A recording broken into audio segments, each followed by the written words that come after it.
14, and congratulations to all those elected. Today, Conference will debate the public services that work from the start section of the MPF report. Reference back requests received and accepted by CAC are detailed on pages 6 through to 10. Conference, an administrative error resulted in the emergency motion being left out of CAC 4 report. It can be found, however, on a separate document which should have been handed out alongside today's CAC reports on entering the hall.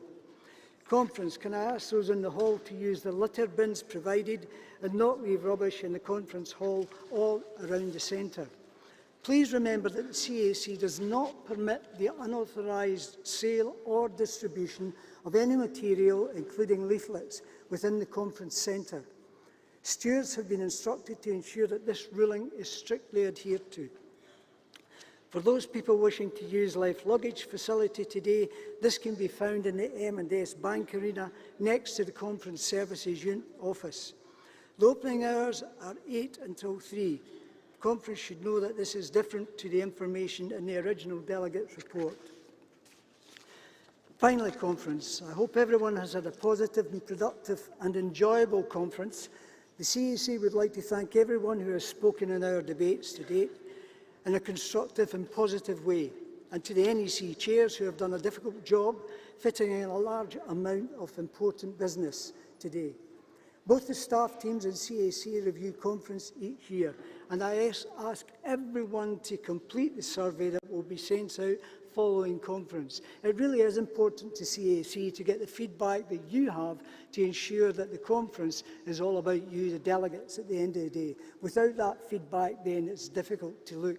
So again, stress the importance of filling in these and sending them back in.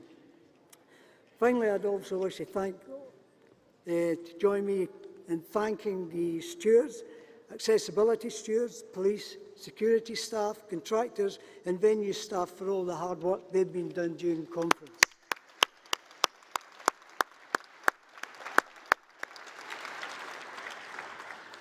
And I also want to put on record my personal thanks to the CAC team and support staff who make my life and my job that much easier. They're a great asset and very credible to the organisation. So again, from me, my thanks to them. I move CAC 4 report. Thank you. Harry. Someone's also pointed out that some paper copies of the CAC reports were a bit hard to come by this morning, but they should have been emailed to all delegates, and they're also available online. And maybe in future conferences we can also have them uploaded to the app just to save paper as well. So thank you very much, Harry.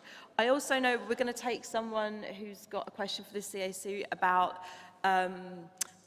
chairs calling people who are waving bits of paper or standing up and so on. So I'll definitely take that speaker, but I'll assure everyone that I won't be doing that today.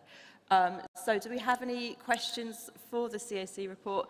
And bear in mind, keep these really brief because we've got a lot of really good policy discussions, and the more time we spend on the CAC report, the less time we'll have to spend discussing policy. So I'm going to take the delegate over there with his hand up.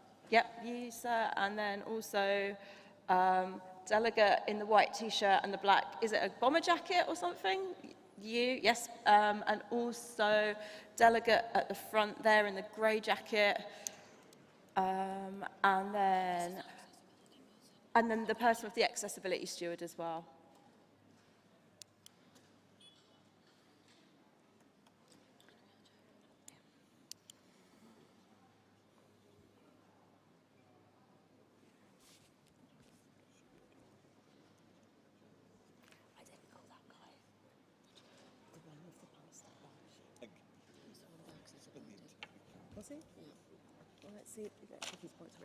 I'm also going to remind people that if someone else makes the point you were going to make, please don't come up and make the same point again, because we've got a lot to get through today.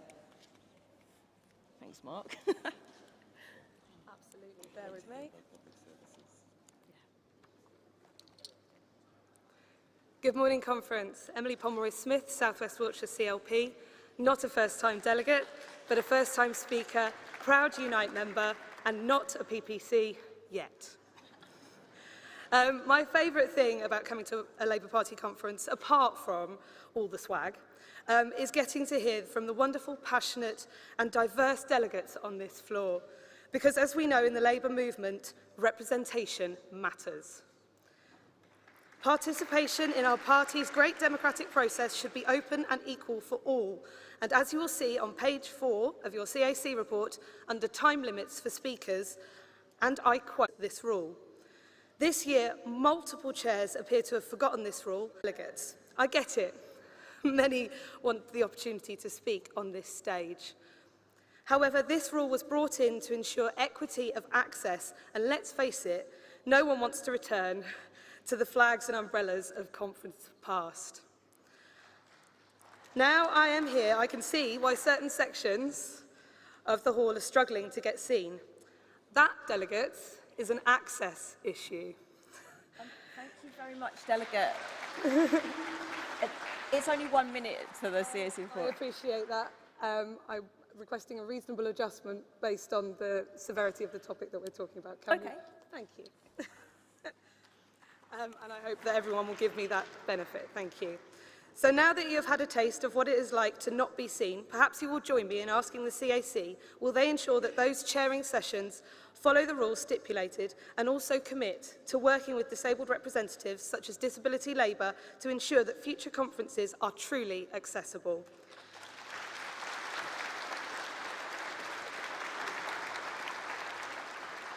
One in 5 people in the UK are disabled, and yes, we are the party of working people, but we are also the party of working people and their communities. We work so that everyone, no matter who they are, is able to live in dignity with the decent standard of living that only a Labour government can deliver. And conference, now I have your attention. This is what a disabled person looks like. And this is what a disabled person looks like. We need justice for all those with invisible disabilities, including post-viral illness, and those whose lives have been devastated by long COVID, including far too many of our incredible key workers. Finally, conference, remember my name. Wouldn't it just be great if someone like me gave Jacob Rees-Mogg his P45?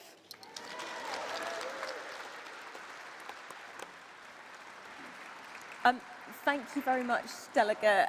And I definitely will be enforcing that rule. I won't take any speakers waving things. And yeah, no one wants to return to the days of people waving inflatable bananas and so on. So, next delegate, please.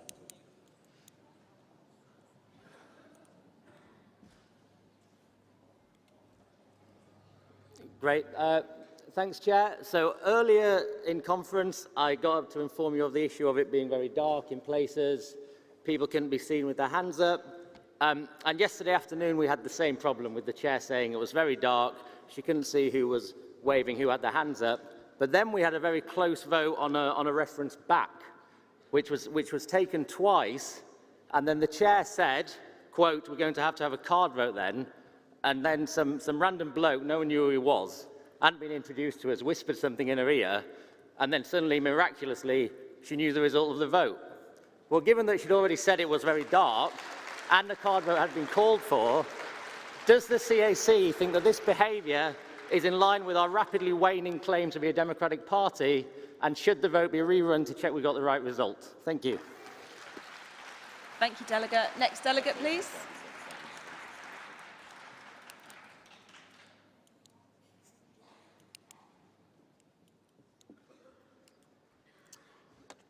Hi, Charlie Brooke, first ever Youth Delegate for North Shropshire CLP.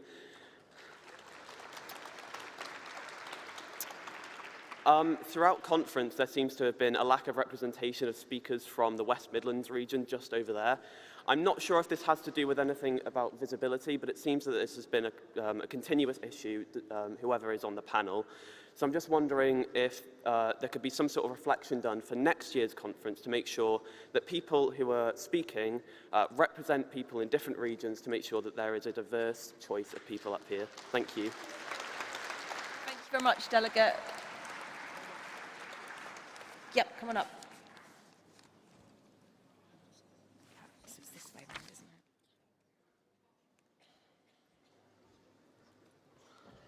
Chairman, Conference, Sasha Bryden, Aberdeenshire West CLP, also its chairman. I come from the very Drich, northeast of Scotland. I believe the climate change motion yesterday was ruled unanimous.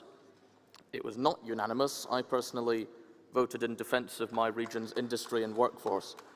And I would like that corrected if it was indeed ruled unanimous, but I'm happy to be proved otherwise. Thank you. Thank you very much. So now I'm going to ask Harry to respond to the questions from the CAC report. I didn't call you, Delegate, and we've got a lot to get through. We want to talk about public services, so we can't call every speaker on every item.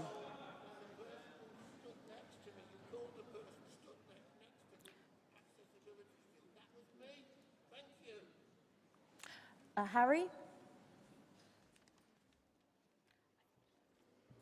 Thank you. Reference to my colleague from the Drich, north of Scotland, just the indication there that clearly there the indications has been raised to me offline also. I can say that recorded decisions will be published post-conference, and that will then reflect that vote and the fact that it was omitted for whatever reason. In terms of delegate from North Yorkshire, again the issues there on delegates in terms of conference and the lack of speakers being picked from different parts of conference floor. Again, we're very much aware of that through what other speakers have said. We will be working diligently to try and improve that. And again, I know some people have indicated there about the chairs, and sometimes the amount of people at once, it can be difficult. So again, it is being reviewed, it is being reflected on, and one which we'll be carrying forward into next year. Again, on our colleague there was looking to similar problems, and again, reference back in terms of comments made regarding the chair. The chair sits in a normally elevated position in the hall, in conference hall, and sometimes it can be difficult if you're sitting on conference floor to view how a vote has went. The chair has an elevated position, the chair called it, and the chair's decision on that occasion was final in terms of determination. Again, I think that was the only issues that were raised. Hopefully that confirms these. And again, it's all part of that review process. As I said, it's important to get your information back, not just from here, but also in the questionnaires that go out. That informs us and gives us the opportunity to improve the situation for you as delegates next year. Thank you. Thank you very much. So now we're going to take a vote on the CAC report.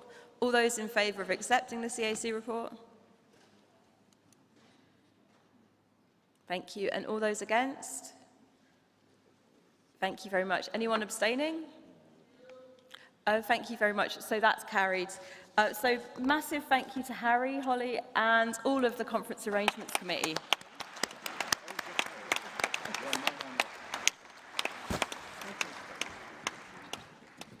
So now we're moving on to public services that work from the start.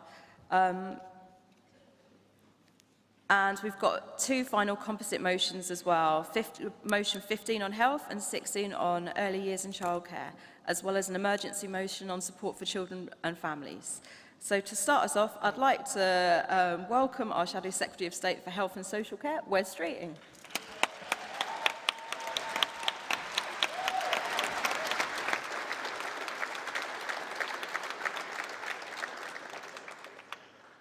Thank you, Conference. If you want to see a monument to the Conservative Party's mismanagement of the NHS, it is this. David Wakely, an 87-year-old pensioner with cancer. The makeshift tent you can see was made by his son to provide cover for David as he lay shivering on the rain-swept concrete floor where he'd fallen. He had fractured ribs and a fractured pelvis, and he was forced to wait 15 hours for an ambulance. This is the state of the NHS in Tory Britain, and it is an absolute disgrace. We have the highest NHS waiting lists in history. People unable to see their GP, heart attack and stroke victims left waiting longer than an hour for an ambulance when every second counts. The Tories will try to blame the pandemic, but we had 100,000 NHS staff vacancies before the pandemic. NHS waiting lists were already at a record 4.5 million before the pandemic. The number of cancer patients not getting care on time rose in every single year since the Tories came to power before the pandemic. So it's clear, the longer the Conservatives are in power, the longer patients will wait. And you know, the Tories might run from their record, but we're proud of ours. Proud of 89,000 more nurses, 44,000 more doctors, faster cancer treatment, the lowest waiting times on record, and the highest patient satisfaction in history. That's the difference a Labour government makes.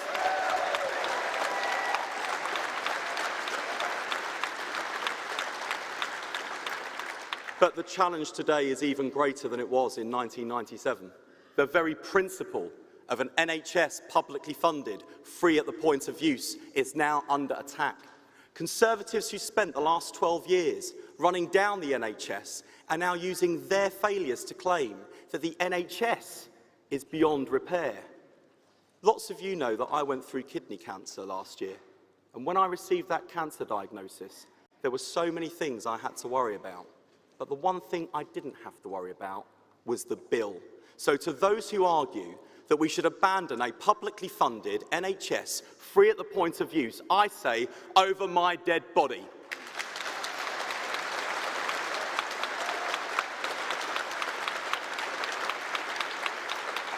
In conference, I'm a Labour moderniser. I make no apology for it, because if we don't modernise and change the NHS, it will become unsustainable. So here's what we'll do to make the NHS fit for the future.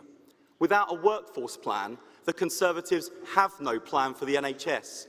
Everything else they announce is a sticking plaster that fails to address the root cause of the NHS crisis. Politics is about choices. Labour believes the country needs doctors and nurses more than the richest needs a tax cut. So thanks to Rachel Reeves, we'll double the number of medical training places and create an extra 10,000 nursing and midwifery clinical placements every year.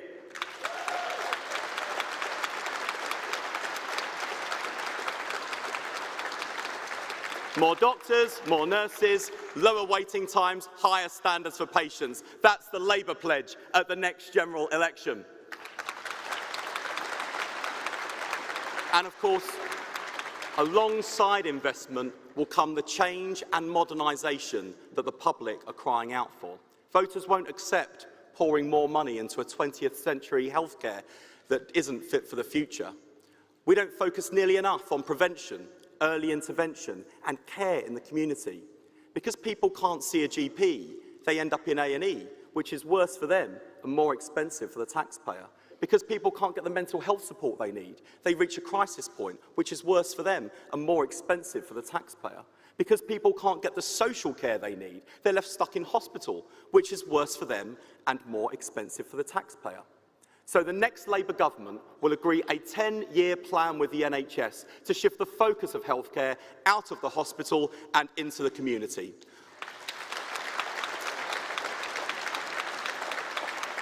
And our plan to recruit more doctors will deliver better access to GPs and ease pressure on A&Es. Our plan to recruit 8,500 mental health workers will provide faster treatment, support in schools and ease pressure on hospitals. And our commitment to deliver better pay, terms and conditions for care workers will reduce the 400,000 delayed discharges every month, provide better quality care for older and disabled people, and will be the first steps on the road to a national care service.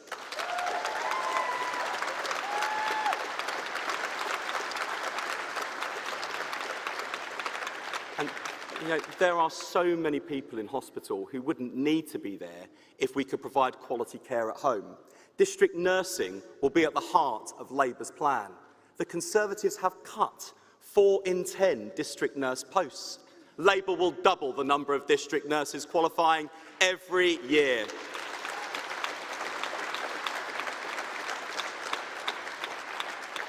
And you know, for kids from working class backgrounds like mine, life chances and even life expectancy can be determined from the moment we are born. Health visitors have such an important role to play in helping mums and dads, but they're managing dangerously high caseloads. So we will train 5,000 health visitors to tackle the shortage and give every child the best healthy start in life.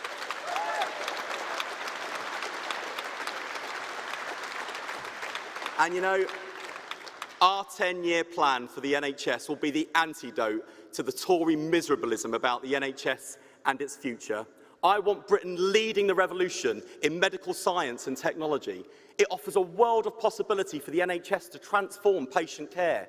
Technology can diagnose patients more accurately than the human eye.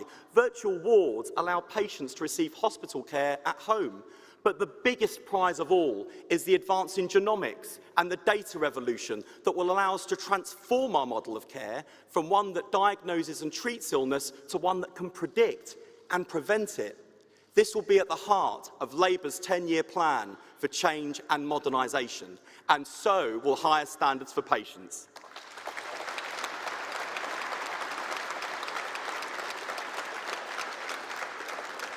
As Labour's Secretary of State for Health and Social Care, I'll be the shop steward for patients, giving patients a voice as well as choice. Because patients deserve better than a 2-week wait to see a GP, I have higher standards for patients. When we were in government, Labour guaranteed appointments within 2 days.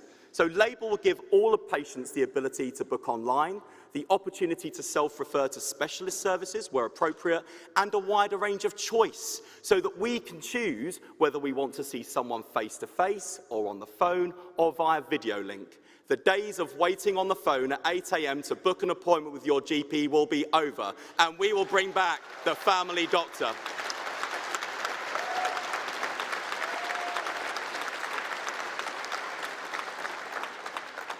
Patients need a Labour government. The NHS isn't just Labour's greatest achievement, it's Britain's greatest achievement. And the values that underpin the NHS, a publicly funded public service, free at the point of use, aren't just Labour's values, they're Britain's values too. And our party has always understood that the NHS needs to change to adapt to modern challenges.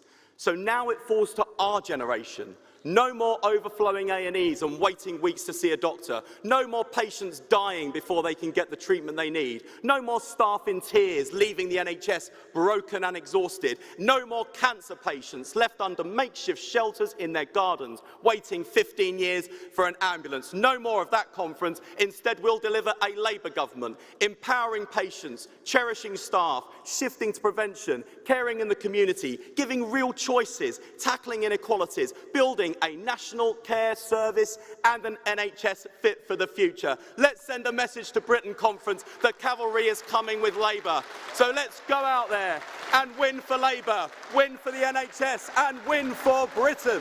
Thank you, Conference.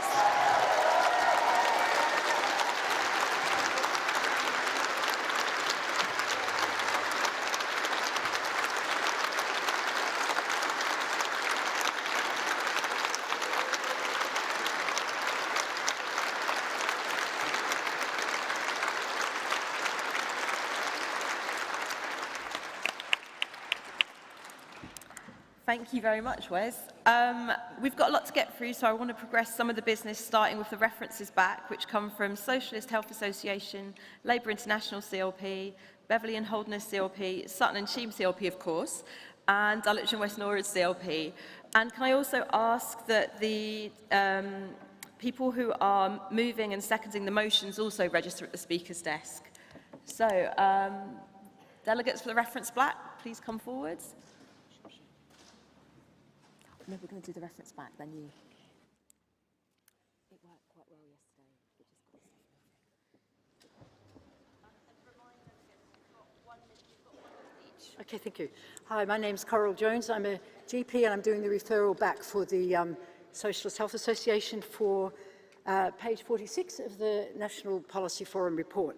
Now, this page, the reason we're referring back, because this asks for an NHS at the point of, free at the point of use with secure health for all. But that won't be achieved unless there is also public provision and public funding and publicly accountable NHS. The Tories will say now that the NHS is free at the point of use, which is true. If you can get care, it is true. And they will say it's publicly funded, which is true in a sense, because the NHS brand is publicly funded. But behind that NHS brand, there's multitudes of private companies. So for this to be successful, we must ask for public provision, public funding and public accountability of the NHS. So we're doing a referral back for that. Thank you. Thank you, and perfectly timed as well. Next delegate, please. Yeah. Excellent.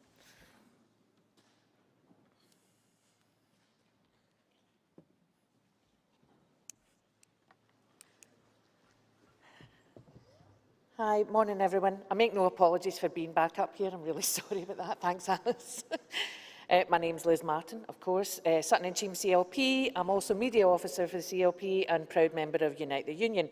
Thanks very much for that speech, Wes. That was fantastic. Got a lot of hope there, and I'm glad you're all right.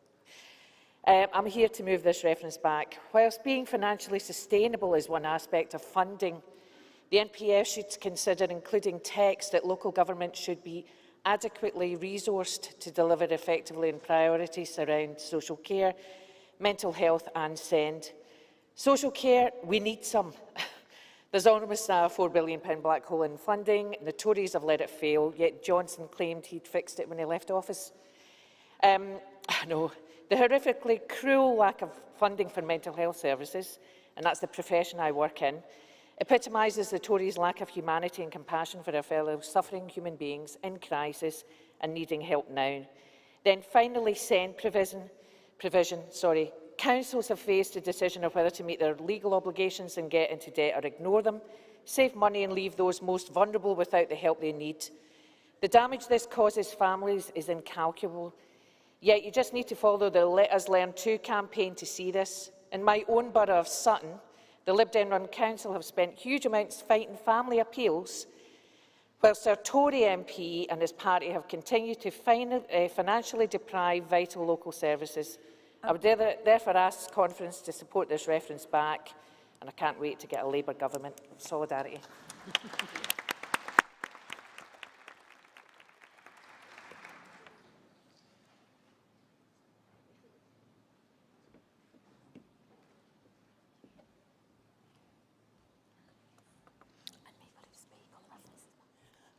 My name is Christine Banton. I'm from Dulwich and West Norwood CLP.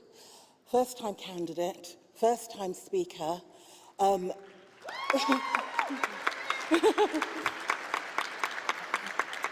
Sorry. And first-time councillor who kicked out the Greens in Gypsy Hill. Right, the reason why we are doing this reference back, Labour has set out a guiding principle that it will protect an NHS free at the point of access and secure health care for all. This means bringing down waiting lists and securing the future of our NHS provided by staff, equipment and modern technology needed for patients on time.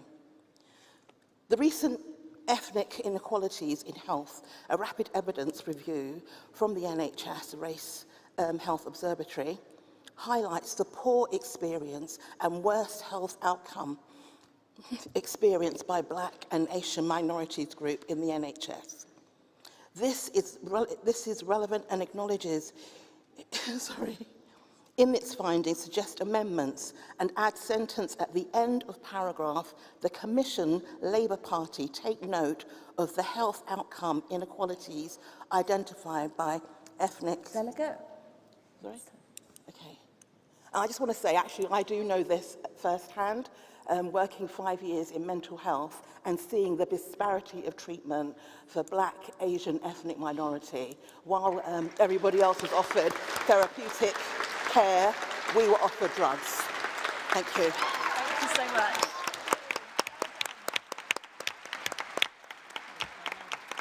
That was wrong. It was double over. Thank you so much. So, would anyone like to speak in favour or against the reference? Oh, is this our final? I'm sorry, sir. Oh, two more. I'm sorry. Please go ahead. You have 1 minute. I got it. My name is Michael Aiden. I'm from Norwich, but here I'm a delegate for Labour International because I live in California. That is relevant because living in California, I'm very familiar with what a mix of public and private healthcare coverage is like. Believe me, you do not want to have a mix of public and private healthcare coverage. Our motion...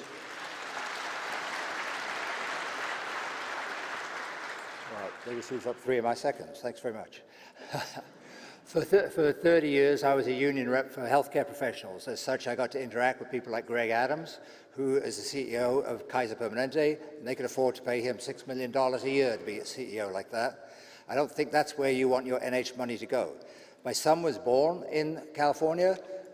He went straight into hospital, was there for a month. A week in there cost $30,000. I had insurance to cover that, but there are 28 million people in the US that don't have insurance. If you don't have insurance, how do you get to pay for that? That's why you need a publicly funded National Health Service, free at the point of care, and we need to separate out private money from a public health care system. Okay? Thank you. Very much. Excellently timed.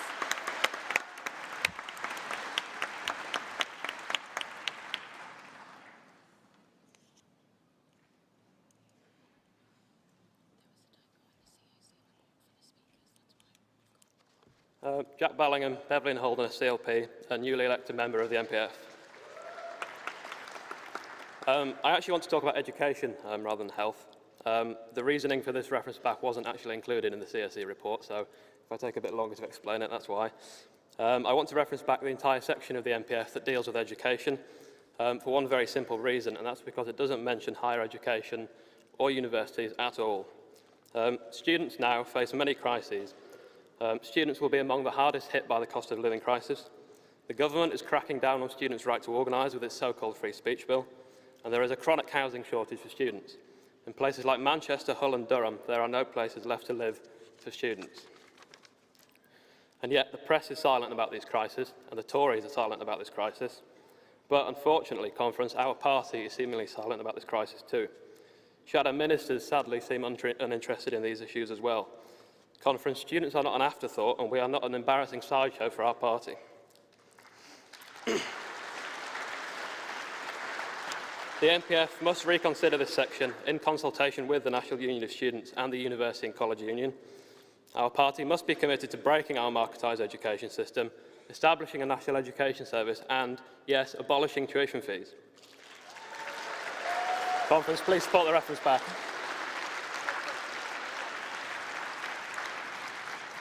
Thank you very much, Delegate. So now I'm going to ask if anyone wants to speak in favour or against some of the reference backs. I'm going to take a couple of speakers and then move on to the next item. So Delegate over there in the black shirt, you with the glasses, yeah, you.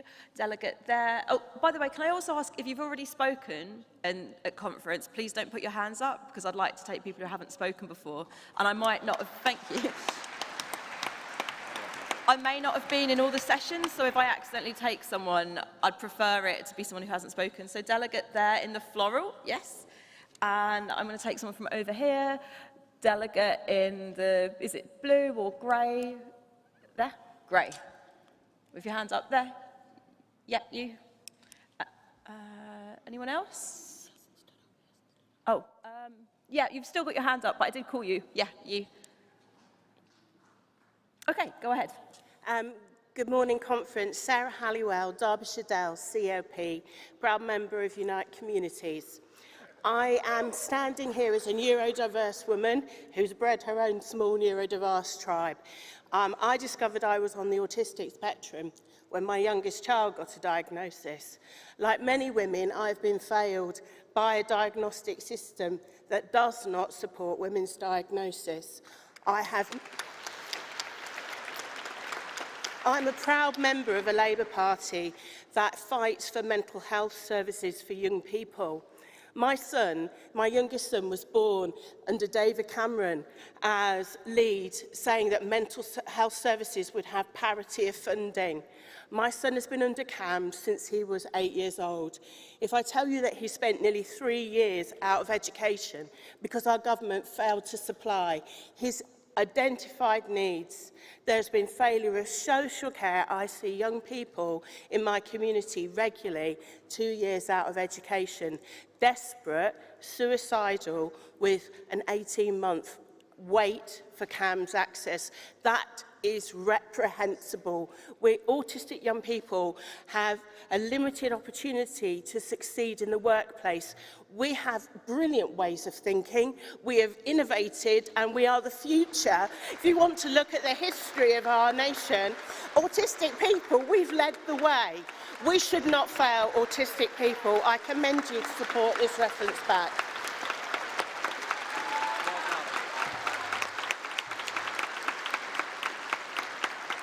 Thank you so much, Delegate. Next, come on up.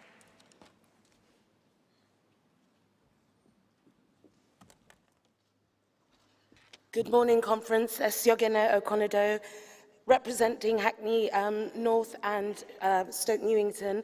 I want to support, thank you, I want to support this reference back.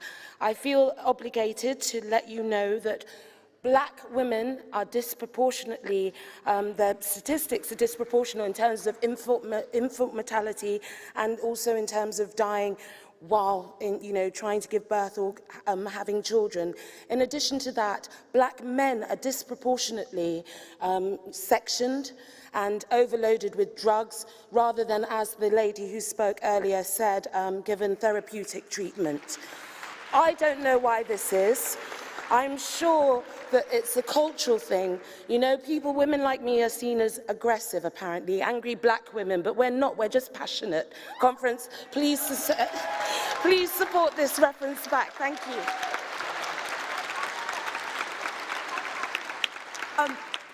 Excellent and perfectly timed as well. Final person moving. Come on.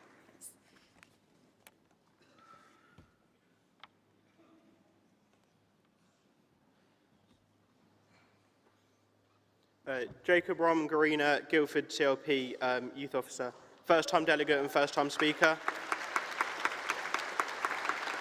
Earlier this year, a very close family friend of mine, someone I'd known since I was 3 years old, took her life due to suicide. Not because she wasn't looking for help. She'd exhausted every possible opportunity, but she couldn't find it. What we need is funding so that people who need help can get it. Conference, please join me in supporting this.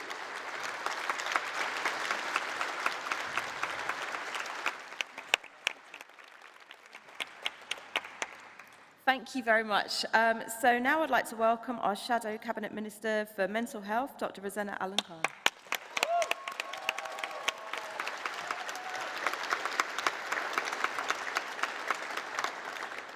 Good morning, Conference.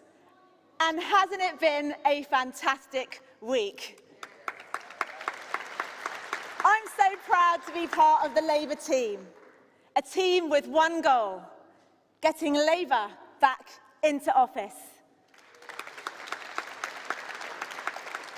There are so many reasons why we must end this long, dark night of Tory rule. And the nation's mental health is top of my list. Under the Tories' 12 years of mismanagement, there are 1.6 million people waiting for mental health treatment. That's more than the entire populations of Birmingham and Liverpool put together. Waiting times are soaring, and far too often help depends on your postcode, not your need. And children are being let down. Referrals for children and young people with eating disorders have doubled, and referrals for children who are self-harming have tripled, and children are waiting days in A&E in crisis. In the A&E where I work, I see it. My colleagues across the country, they see it. The Tories have cut a quarter of mental health beds, and it is our communities who are suffering. An entire generation is being failed by this Conservative government.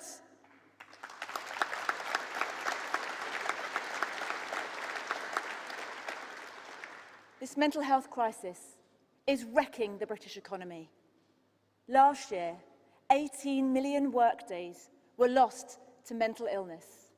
More than industrial disputes, more than injuries. It costs the UK economy at least £117 billion a year.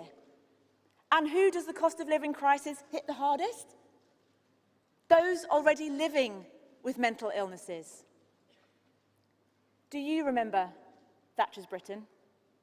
One of being cold in your own home, with the perpetual fear of debt and disconnection? That should have been consigned to the history books.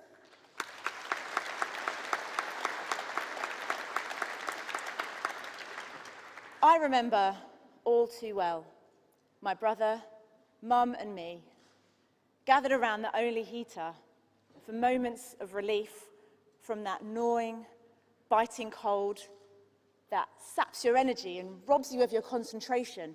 And I listened to my mum awake at night, worrying how to keep us safe and warm. This was the 1980s. How are we here again now? I am proud to be an NHS doctor. Thank you.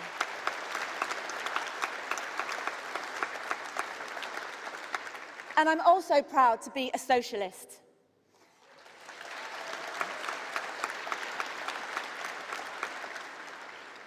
Working in A&E, I approach a patient from the point of view of their health needs. But I know that we cannot divorce the person from their social class, gender, race and background.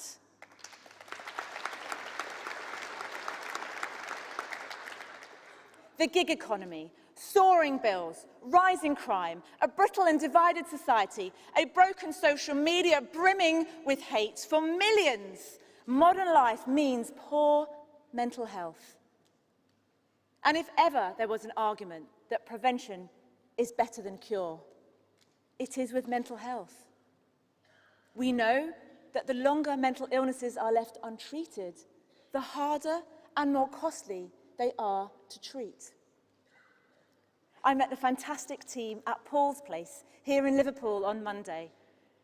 They show how communities support one another after suicide. Their stories are raw, moving, but their work is filled with hope and love. Conference, if there is one word to sum up Labour's mental health policy, it is this: prevention.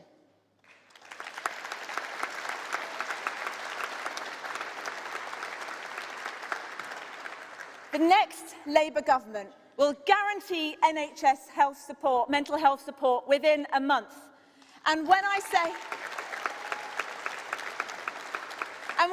support, I mean treatment, not just an assessment of need. We will improve services. We will improve service quality for patients. We will recruit more mental health staff, starting with 8,500 new staff by the end of our first term in office. We will place specialist mental health support in every school.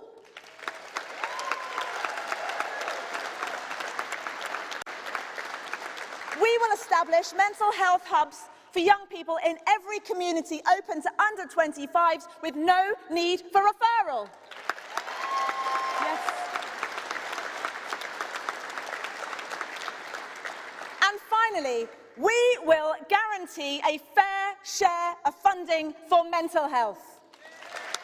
We will not abandon those in crisis.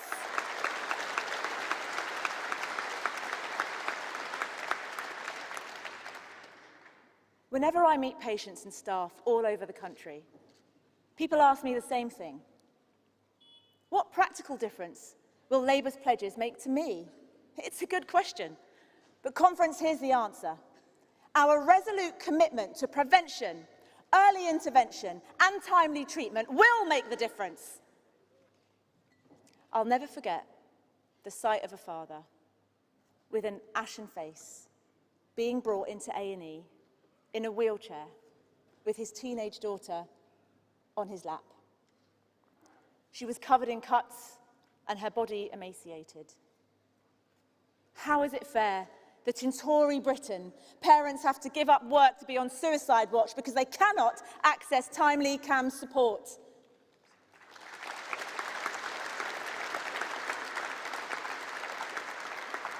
Sadly, I've met many such parents, and their faces will never leave me. This is why it is vital that children can see someone without bureaucracy, judgment, or red tape.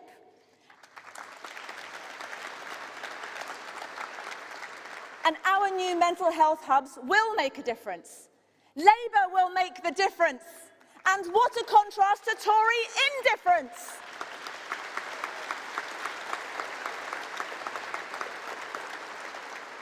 Conference, in her 10 years as a government minister, do you know how many major policy speeches Liz Truss has made on mental health?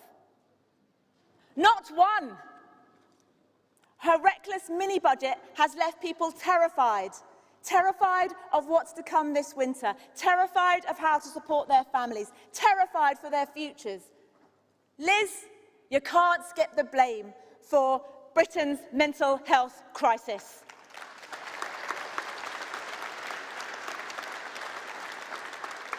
For those of us who work shifts on the NHS front line, the length of waiting lists comes as no surprise. It's what happens after over a decade of Tory decision-making. Conference, Labour will transform our mental health services. New staff, new services, faster treatment, prevention as our watchwords, better mental health for all. Conference, thank you.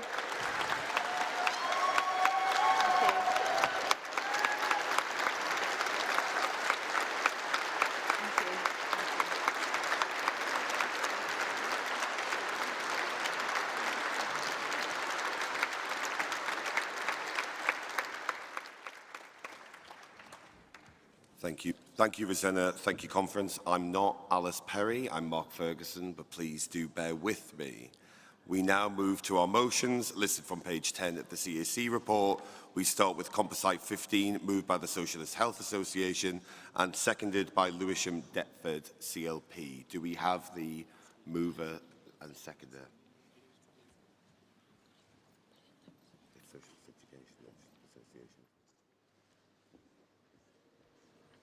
Hello again. As I said previously, I'm a GP for many years in Hackney in East London, and I'm a public governor of the Homerton Hospital.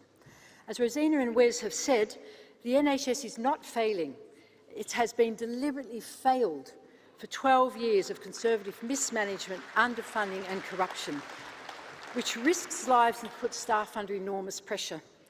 Rebuilding the NHS on the Bevan principles of a universal, comprehensive, publicly provided service will restore trust and faith that the NHS is there for each of us. This will put Labour in a strong position to win the next general election. These years of cutbacks and privatisation go along with a market in the NHS. The NHS remains free at the point of use, but private companies operate behind the NHS brand to gain kudos while siphoning off public money for profit.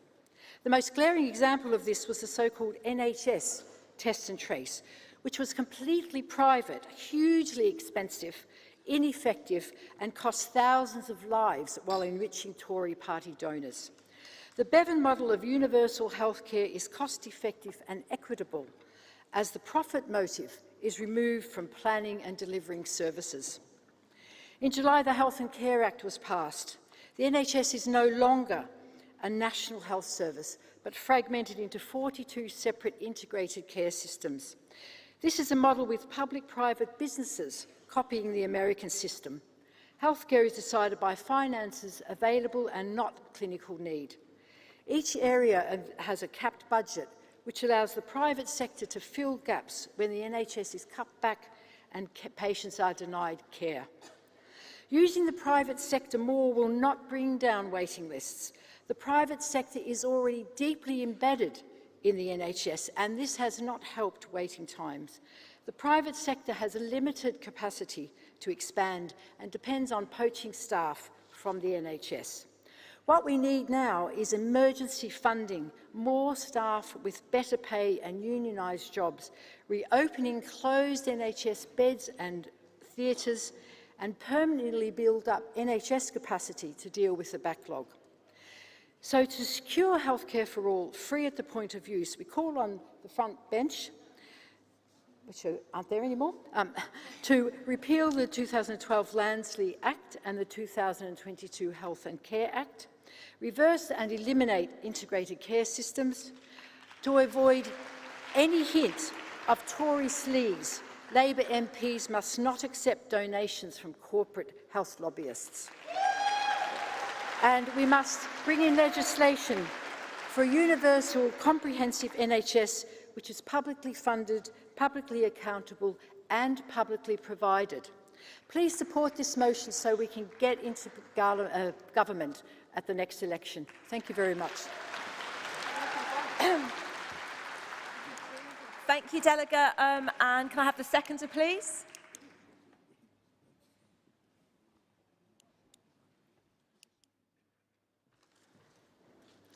Good morning, Conference. My name is Louise Irvin from Lewisham Deptford CLP. I'm a first-time delegate and first-time speaker. I'm Secretary of Doctors in Unite and a member of Keep Our NHS Public. Conference.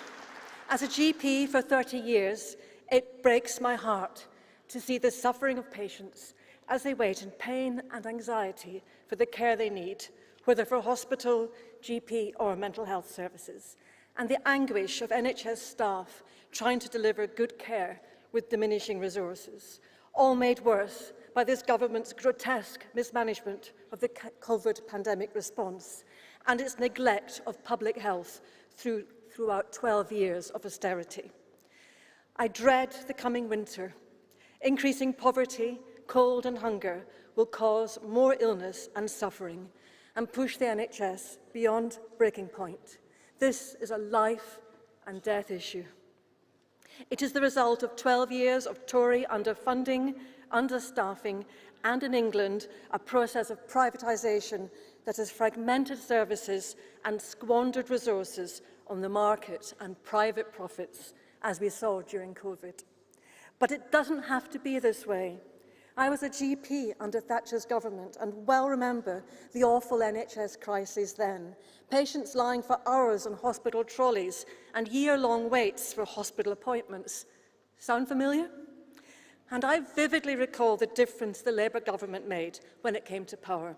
Labour's massive investment in the NHS was transformational, dramatically improving patient care and outcomes. Labour could do this again, rescue the NHS and social care and transform them into great public services. This will need three things: adequate funding, adequate staffing with more training places and decent pay, and an end to privatisation, replacing the deeply flawed integrated care systems with truly integrated health and social care services, publicly owned and publicly provided.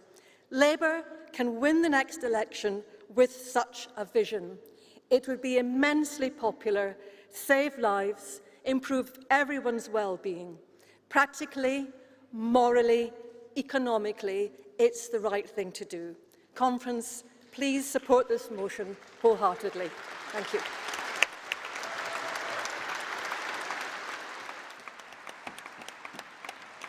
Thank you very much. So now can I call Composite 16, moved by Bristol South CLP and seconded by Bristol West CLP.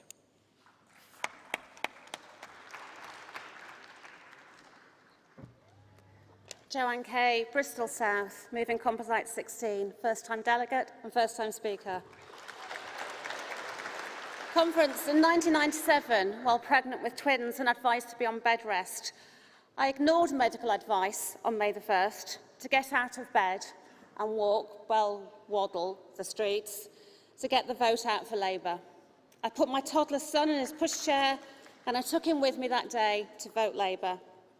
And then I went back to bed to watch the results and spent that fantastic night watching a new dawn break and feeling hope for the first time in so many years. As a new mother of 3, that Labour government had my back. It didn't see children as commodities of parents, which they could either afford or shouldn't have. They didn't see childcare as something women used not to be able to work long hours. That government knew that if you want a successful economy, you need women to be able to work, and you need children to be well cared for by qualified and professional staff.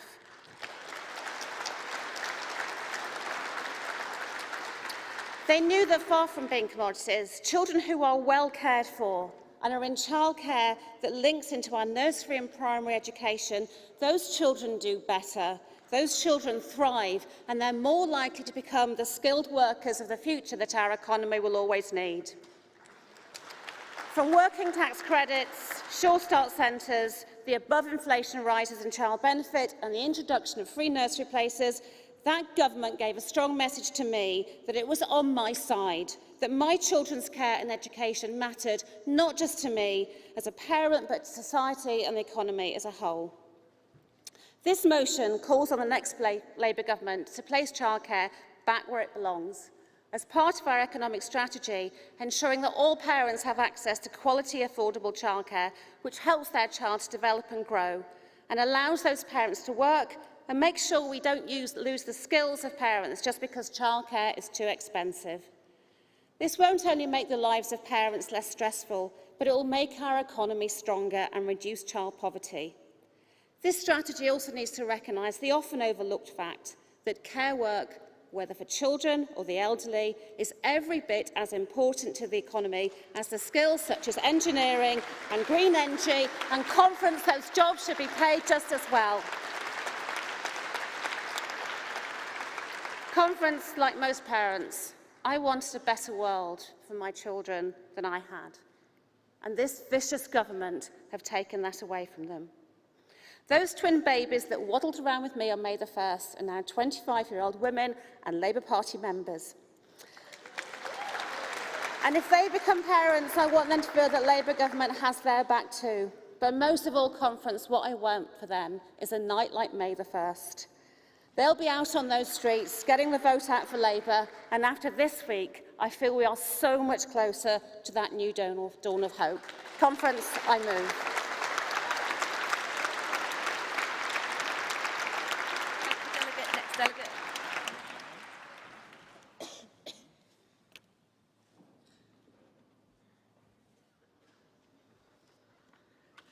Good morning, Conference, and first of all, let me say what a lot of hope Keir Starmer and his shadow cabinet colleagues are giving us this week. I feel really inspired by it. That's why I'm here.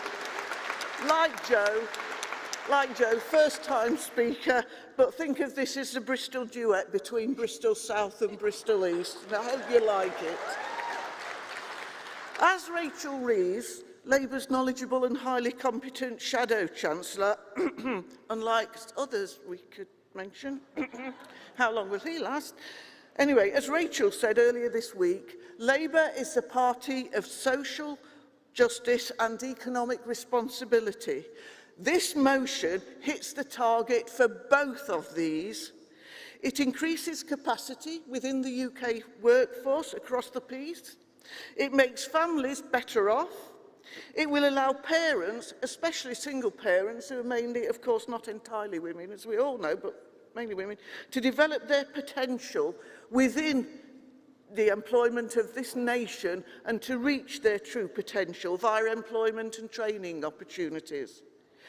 Good childcare, free at the point of need, not only delivers better outcomes for children, but should ensure that families aren't struggling in the absolutely desperate way they are now. And Conference, how necessary is this with the pound tanking and bankers and other Tory cronies getting so rewarded by this kamikaze budget? It's outrageous, the state of the country at the moment, and I know that, like you, I feel so absolutely livid about it and want to do something about it. One final point, if I may, Chair. Vacancies across the entire care sector are high and increasing. Our NHS adult social care workforce, as well as the childcare workforce for which we're speaking, are seriously underpaid, causing severe workforce shortages. They can't afford to stay in these vital jobs. The low status and low pay that they experience does need changing, and again, I have to say, I'm delighted to hear Wes, Rosina and the others to follow absolutely say they are the cavalry, and I'm saying we're the foot soldiers, we can't wait, come over the hill and help us do it. Thank you, conference. Thank you. And so now the final motion is our emergency motion on early years and childcare, moved by the Socialist Education Association and Liverpool Riverside CLP.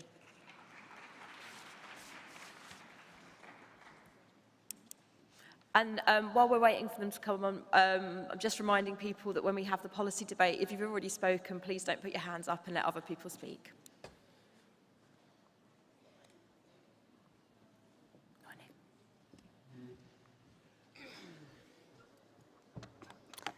Carmen Pruger, SEA and Unite member. Conference. There are 4 million children living in poverty in the 5th richest country in the world. At least 30% of them are in working households, and the looming cost of living crisis could potentially double it. Teachers and support staff are key workers that looked after all of our children during the pandemic and safeguarded SEND and the most vulnerable children of this country. Hope is what is needed to keep our children engaged in their learning, and hungry children either disengage or disrupt the classroom. Currently, there are children who don't have food in their lunchboxes pretending to eat. This is totally unacceptable. Do we think that parents are going to tell their children this Christmas that it's cancelled? No, they'll turn to loan sharks. Friday's budget confirmed what we already know. The Tories will leave our poorest children to starve this winter. Enough really is enough. No Child Left Behind campaign, launched by the NEU and the Mirror newspaper, will ensure that all children receive a hot, nutritious meal every day. 93,000 children have fallen off roll since the pandemic. The right to food will encourage them back, and it will prevent the rise of health inequalities in the future. The Good Childhood Report 22 shows that our 14 to 16-year-olds have the worst well-being scores ever. As behaviour support staff in schools, we know how bad it is because we work with these children every day. Well-being among staff in schools is at breaking point, and this winter we know that we will see the real aftershock of the pandemic. SEA asks Conference to back the campaign in England and make it a reality. It is already being rolled out in Scotland and Wales. One Labour London borough described free schools meals for all as a lifeline, and in a survey in the NEU, 72% of members called for free school meals provision as a solution to tackle child poverty. Labour's COVID recovery plan for schools is still in need. We need a large injection of cash to help educational recovery and respond to children's mental health issues. There is now a teacher recruitment crisis, with only half of the teacher training places being taken up, and 30% of current staff are thinking of leaving the profession. Unions are rightly balloting for action after 10 years of a 20% decline in pay. The danger is that the Tories will agree a rise and leave schools to fund it from existing budgets. This will mean job cuts, larger classes and a further increase in workload. Conference, we need to stand with striking workers and build a world of social justice and hope. We must show our children and our grandchildren that the labour and trade union movement they learn about in their history books is alive, stronger and compassionate towards them. We heard yesterday children are killing each other. We must bring back statutory youth provision. I'm a youth worker by trade. 2 more minutes. Free school meals are a way of ensuring that our children receive nutritious hot meals every day and gives hope that we care. We need free school meals for all to ensure no child gets left behind. Conference, I move. Thank you very much, Delegate.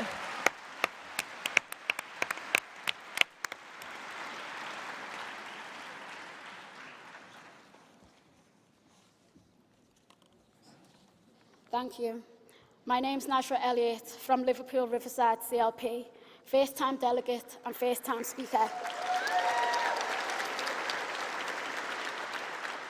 I'm proud to be seconding this motion on behalf of my CLP, Liverpool Riverside, based in the best city in the world, but also a city that has long suffered under the sharp heel of the Tory boot.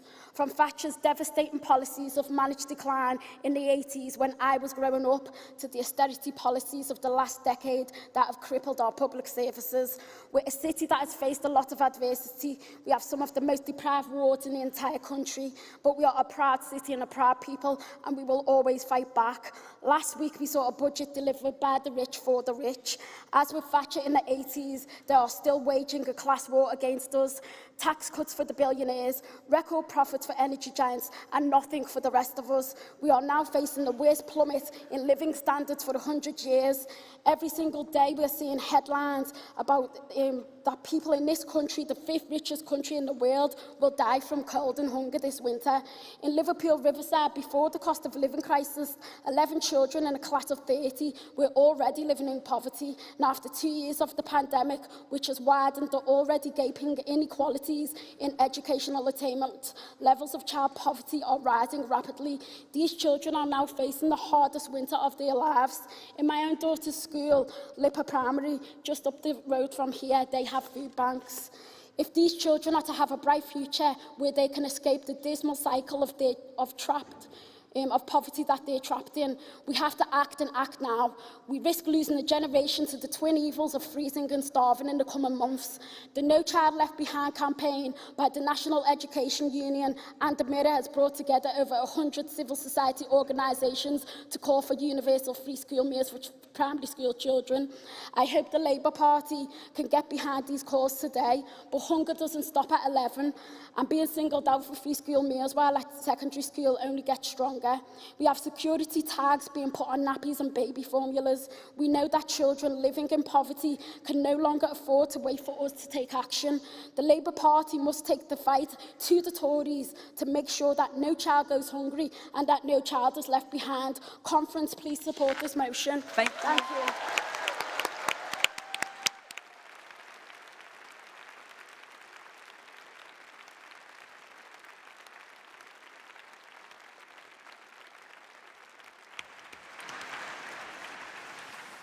Thank you very much. So now I'm going to call for contributions from the floor. And if everyone keeps to time, we can take as many people as possible. I know a lot of people do want to speak, so I am going, and I'm going to try and go all around the room as well. So first I'm going to go to the delegate there in the white shirt and the red jacket. It doesn't help you're all wearing red to identify you, but yes, that's you. I'm also going to take the delegate, I'm going to take, delegate at the front there in the green, delegate in the khaki jacket and black vest and the turquoise bangle, very nice bangle. Yeah, I'm going to take the delegate with, in the UNICEF delegation with the red tie and the white shirt. Like I say, you're all wearing red ties, so it doesn't make it easier. And then I'm going to take someone from, well, I'll tell you what, I'm going to take you with the nice yellow, is that scarf or jumper? I like it. And then one more, and then we're going to come back round and do some more. I'm going to take the woman in the black jacket and the floral dress as well. Of the two women in red jackets. I called her. Yep.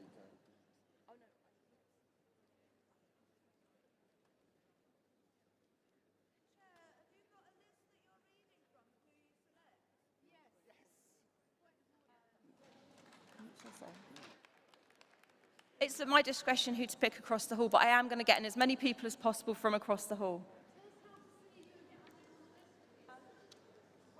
This is all, so first of all, it's always a frustrating thing at conference. People do want to get called. There's more delegates wanting to be called than can be called. But if we're all concise, let's get as many people speaking as possible. Over to you, Delegate. Chair, Conference, Leslie Mansell, Lead Rep for Unite the Union in an acute hospital.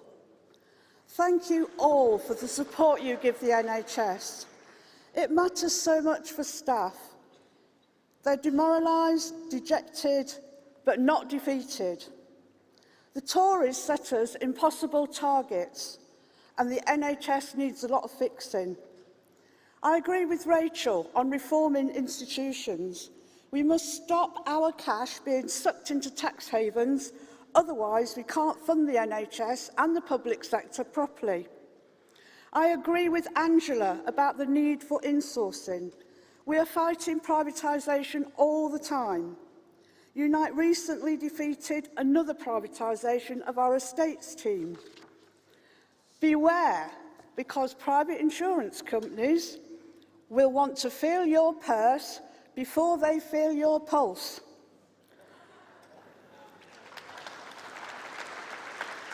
Making profit, not delivering services or supporting good jobs.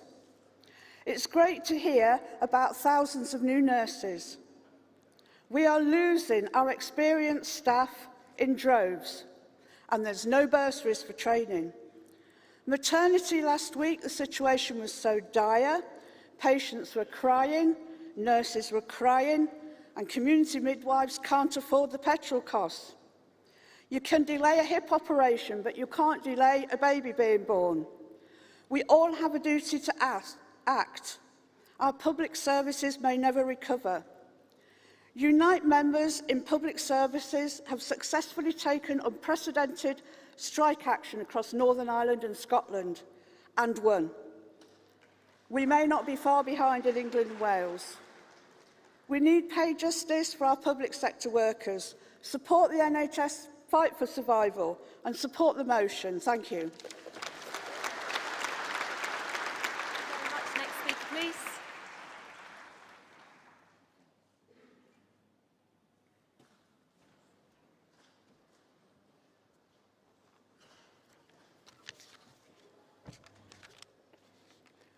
Conference. Elaine Daly, representing my union, GMB. Speaking in support of Composite 15. Upon founding our NHS, Labour's Nye Bevan said, "This is not an orthodox government, and I am not an orthodox Minister of Health." The orthodoxy that Bevan was talking about was inequality, forcing illness on working people and putting good health care out of their reach. That is what happens when the Tories put private greed before public need in our economy. Conference. More than 1,000 ambulances have been called out to Amazon warehouses in 5 years. Our members face a dangerous and dehumanising place of work every day. Meanwhile, Amazon were handed £660 million worth of public contracts under Tory governments. Conference. We should not award public contracts to corporations who would rather spend money sending their CEOs on a rocket to space than to keep their workers safe.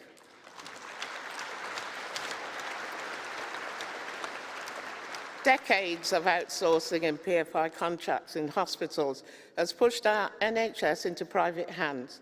In the 5 years to 2019, private firms were handed almost £15 billion in NHS contracts. That has not resulted in better services or a better place to work for our members in the NHS. Essential staff keeping our hospitals running are having to rely on food bank donations to make ends meet. This is Tory orthodoxy, but Labour can break it for good by returning our NHS to its founding principles, publicly provided, free at the point of use, from cradle to grave. The union movement fought for that universal service, just as our late President, Mary Turner, fought all her life for universal free school meals. We need to fight for both again. Please support Composite 15 and the emergency motion. Thank you.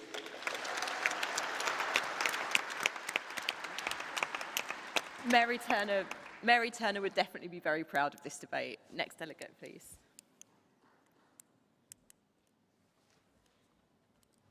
Hi Conference, Charlie Rowley, Salford and Eccles CLP, proud to be a Unite member as well. and first-time speaker. So thank you. So supporting all the motions this morning, but speaking in support of Composite 14 on health. So we all know in this room, any Tory government will prioritise the wealth of a tiny few over the living standards, no, over the lives of the rest of us.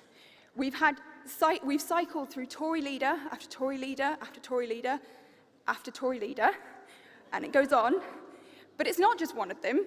This is a fight against a party who represent, using the words of my own wonderful MP, Rebecca Long-Bailey, an era of bandit capitalism. Thank you. We've seen this banditry not just through that horrific budget we saw last week, but through a constant barrage of funding cuts and blame game tactics against public services, later all too often to justify privatisation, increased outsourcing or erosion of workers' rights. We all know someone waiting months for an operation. We are waiting months for a mental health assessment, waiting for a GP or a dentist appointment. And we all have amazing, inspiring people in our lives, hi Uncle Cos, who works in health or care sectors, who've been battered by the pandemic and by the cuts, and battered by what they've witnessed. And we've had some fantastic motions and policy promises this week. I'm so happy to see we'll support funding the mental health hubs. And I'm very hopeful we'll pass this motion today. But while we'll be in power soon, because we must be, we need to be, we aren't yet. And until then, we must support our health and care workers. We must be on the pickets with our nurses and others in upcoming action, because we know this government will demonise and blame them. They won't take the blame themselves, and we must not let that happen. So solidarity with those NHS support workers protesting at Salford Rural this week. Please support this motion, and please take a flask of tea down to your local pickets this winter, because we know there's going to be a lot. Thank you.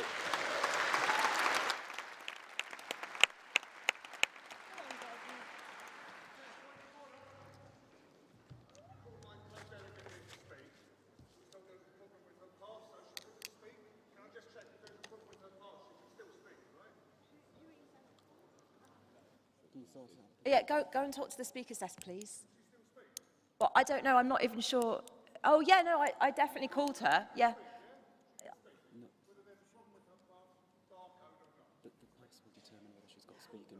The pass will determine whether she's got speaking rights, but maybe if you just take to the Speaker's desk, we'll check, because I would like her to speak if she can.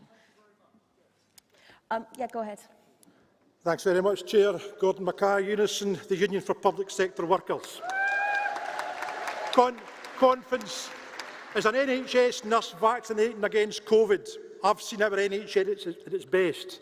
Public service and pulling together what our party's built on.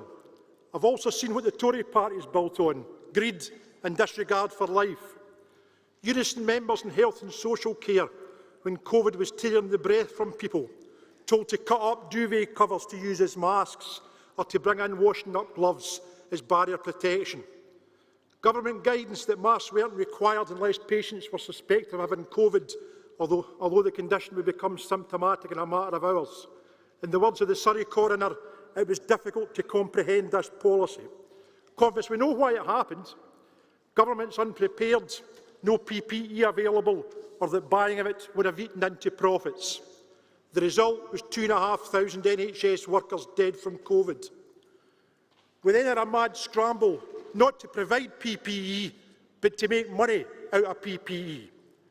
£12 billion handed out in 6 months by a Tory government to political friends who had never made PPE. Face masks with rotten elastic, goggles that didn't fit, and equipment that didn't exist. Shameless profiteering. Conference, it was a war against COVID, and NHS and social care staff were sent into the front line with no defences and no weapons. Conference, Unison, no Labour are the party of the NHS, and we'll work with our party to ensure a Labour government protect the health workers that protect us and to give NHS workers a decent and fair pay rise. Conference, our economy will be better with Labour, our NHS will be better with Labour, and our country will be better with Labour. Thanks very much. Next delegate.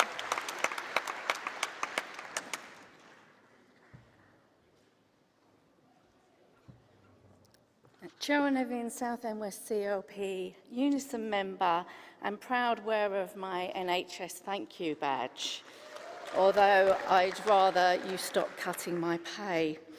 So I'm sorry that I'm a second-time speaker, but it's something really passionate to me, and it's taken me 30 years to get onto this stage. So I hope you bear with me. Conference, since the pandemic, we've seen a 20% decrease in GPs, yet we have an unmet need of 10 million people during the pandemic. And the government best estimate is that 5 million are now coming forward to address their care needs. We have an ageing population with more complex needs, a mental health crisis, an eating disorder crisis in my town, and not enough trained staff or treatment places to deal with it.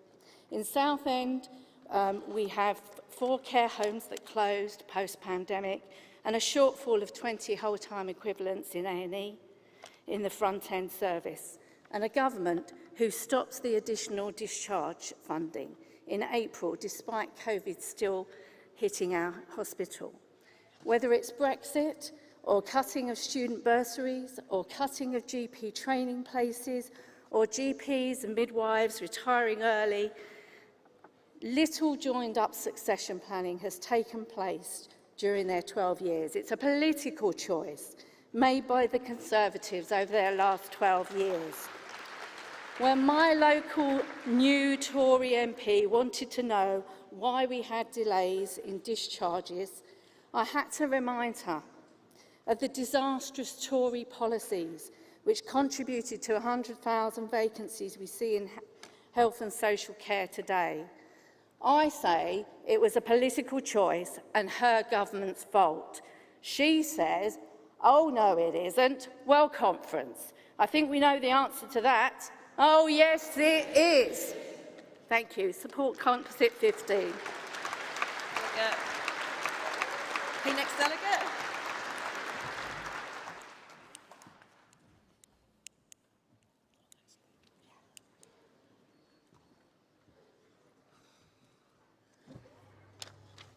Hello, conference.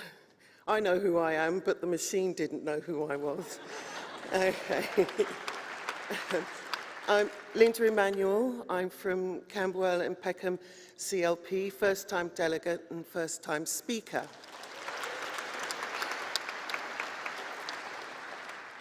Conference Labour are on their way to a victory in 2024. Or, yes, 2024. Now, I commend Labour's commitment to funding the mental health of the nation. But we will all get nowhere unless we look at the issue of bullying that needs to be addressed. Because those of us who have been bullied in our lifetimes know the devastating effects that bullying can have on our mental health. So with Labour dealing with mental health, we have to have processes for dealing with bullying also, in all its forms, familial, in the workplace, in the media and social media, newspapers, that will go a long way to us all dealing with the increasing levels of mental illness. And we can do that by taking personal responsibility for how we treat each other. We will pave the way towards reducing this mental health crisis that has increased exponentially in the last 12 years with the help of this most monstrous government that we're all living under right now. Thank you, conference.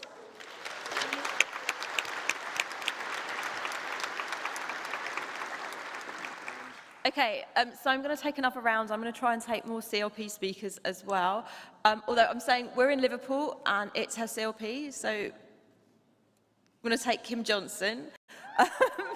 I'm also going to take, in the lovely gold necklace with the black top there, and then I'm going to take, sorry, I'm just trying to see like further back. There's a delegate in a red cardigan over there. I'm going to take someone from... which bit's the West Midlands? There you go. Okay, in the West Midlands, I will take the person in the grey jacket there, that's just there, you. And then I'm going to take, where's Wales? Wales, okay. And so in Wales, I'm going to take the delegate right at the very back, because you're right at the very back with the white hair. Oh, you're not Wales? Oh, I'm sorry. Well, come anyway. And in Wales, I'll take... is there a woman from Wales that wants to speak? I'll take the delegate with... Are you wearing glasses? Or is it just my eyesight? With the watch and the black jacket? Yeah, you. And then I will also take... Okay. I know everyone's excited, and we're probably running out of time for policy speakers.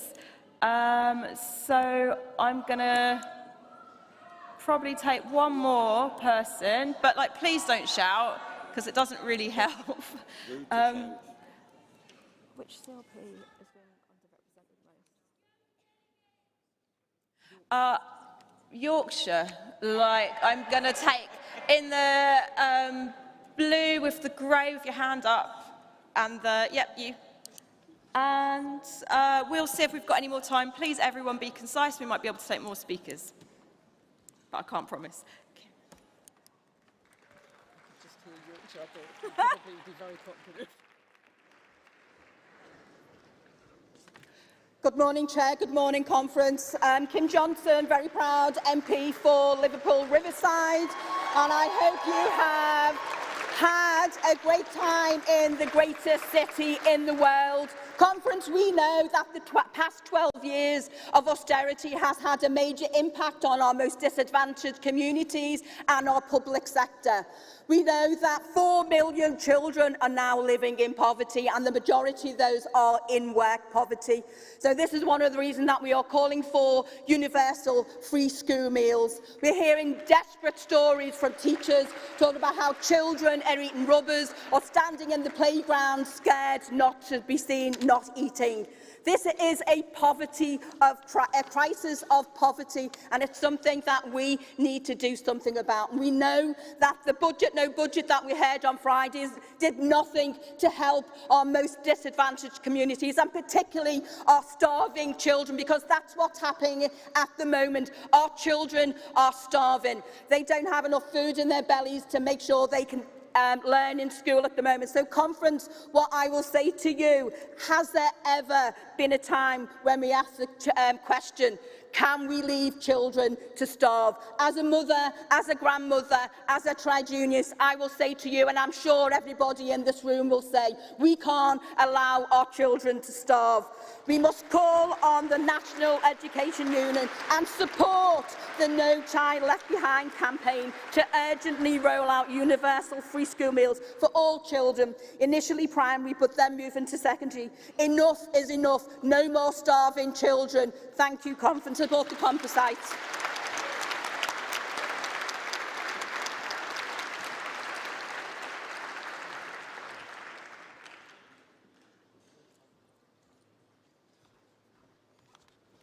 Chair, Conference, Jane Jones, Usdaw, speaking in support of the motion on childcare.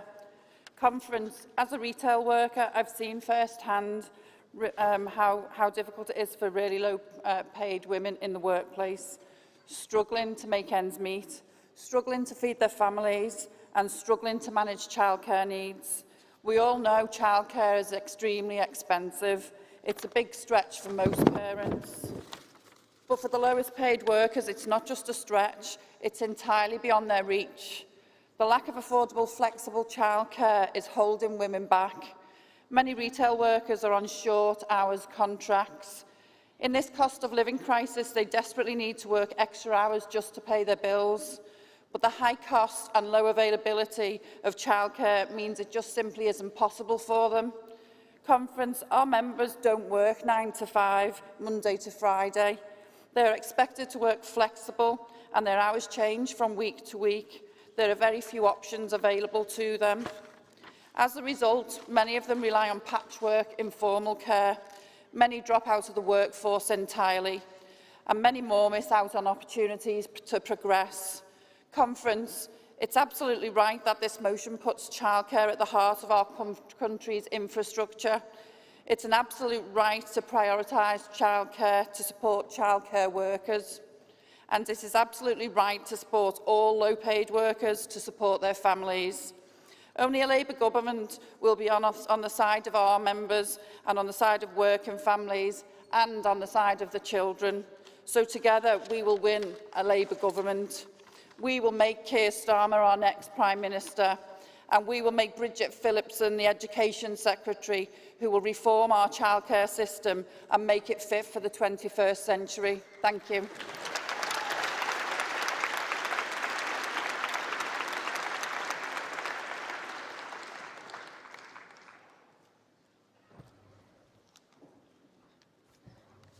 Conference. Alison Cornell, Crawley CLP.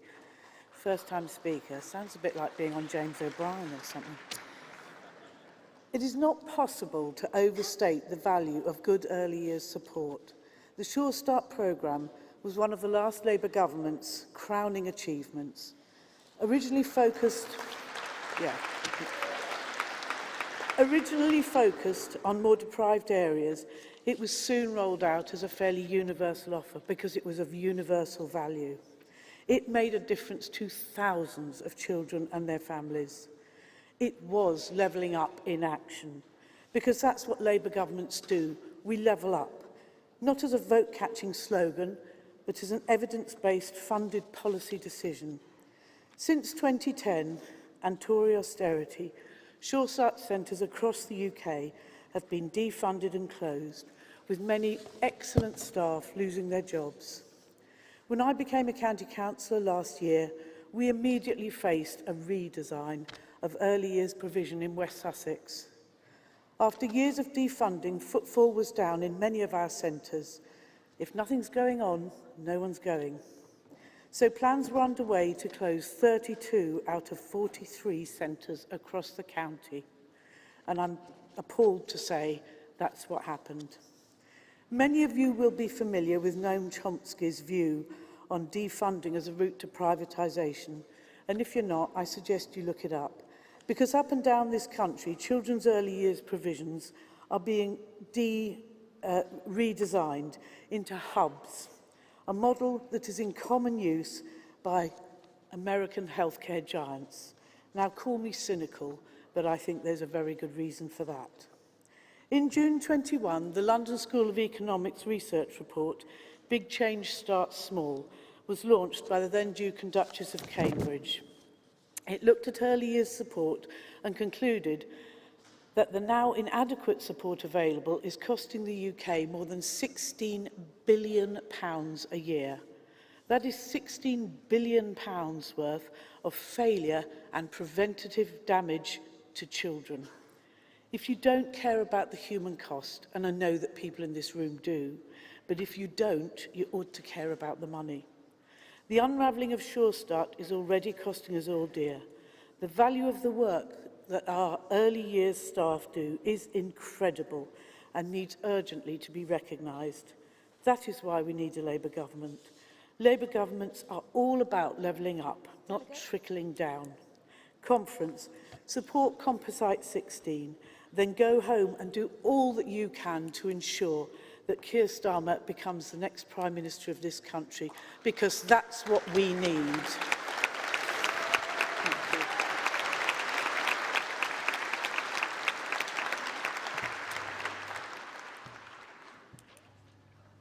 Good morning, Conference. Harry Davis, Delegate for Coventry North West, first-time delegate, first-time speaker. Thank you very much. I come today to support the emergency motion on education. I speak today from a unique perspective, both as the son of a teacher and from someone who is still in school education. I am 17 years old. I was part of the way, thank you. I was part of the way through my first year in education when the Tories came in. My mum is a teacher. She has been for 26 years, but she would kill me if I'd know that she doesn't look old enough. The education system in this country is on its knees. Teenage mental health is at its lowest, especially in the wake of COVID. I do not know a single person in my year who hasn't struggled.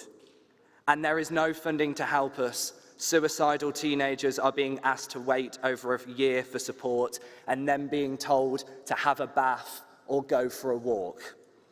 Because of this government, children are going to school hungry, teachers are paying for equipment out of their own pockets, SEN students are languishing in state schools, not able to support them because there is just no money. But there is money, conference. There is money for the wealthiest 1%, there is money to waste on fraud and dodgy PPE, but there isn't money to support me, my friends, the children in my mum's class and my mum. Teachers like her up and down this country are considering leaving the job they have dedicated their lives to. I mean with all sincerity when I say that this country, and especially its young people, cannot survive any more of this government. Labour is coming. We need Bridget Phillipson as Education Secretary. We need a Labour government for me and for young people. Support the emergency motion. Thank you very much.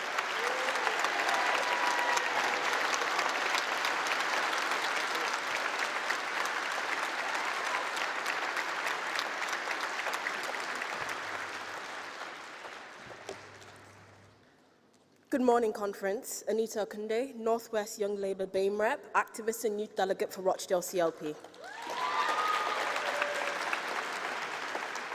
When I'm not being angry at government, I'm a student who has received 7 years' worth of free school meals. I'm here before you as a long-term benefit of free school meals and breakfast clubs. As a secondary school student, I showed up outside my school at 7 a.m. to revise, and I knew I could get some breakfast from the canteen and be able to concentrate and a warm meal at lunch to sustain me while I stayed till 5 p.m. at school.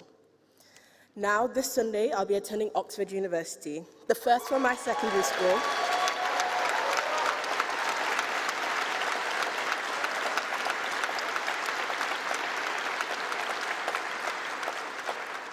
The first from my secondary school and one of very few from Rochdale.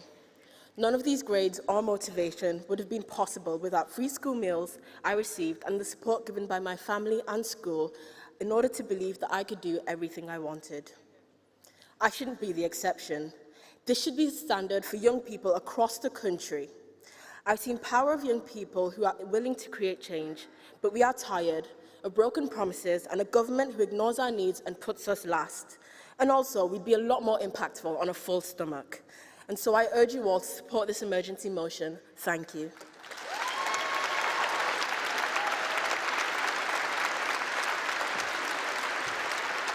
Next delegate.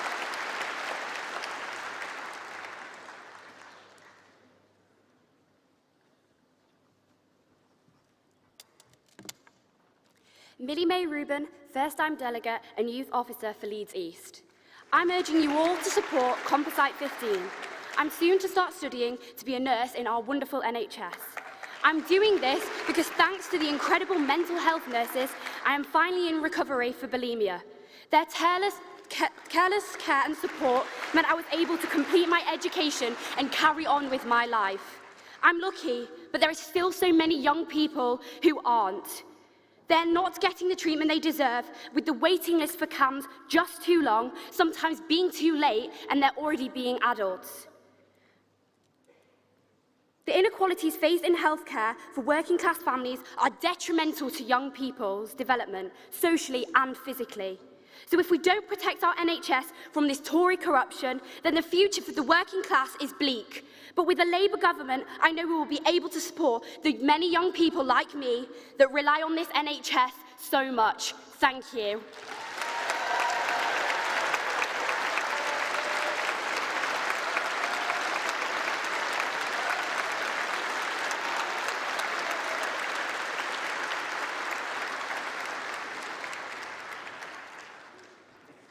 Conference, my name is Emma Foodie. I'm from the Cooperative Party and this is my first time speaking at Conference. Conference, many of you will have watched with pride the programme Ambulance on the BBC in recent weeks. Watching brave paramedics, call handlers and dispatchers work with professionalism and compassion as they help those across the North East in their hardest moments. Providing relatives with guidance on how to do CPR to loved ones, reassurance in mental health crisis, or talking them through the birth of a baby. Conference, they say it all. I used to be one of those call handlers for the North East Ambulance Service, and I am incredibly proud to say that these are my former colleagues. But I'm angered. I'm angered to say that the starting salary for those staff is still basically the same as when I joined the service a decade ago. And that tells you all you need to know about public services in Britain today and the value that this government places on them. A government that clapped for our key workers, but that has cut pay, that has made workplaces less safe and has pushed our brave public service workers to the limit. Our NHS is creaking at the seams, and it is only our NHS staff that is holding things together.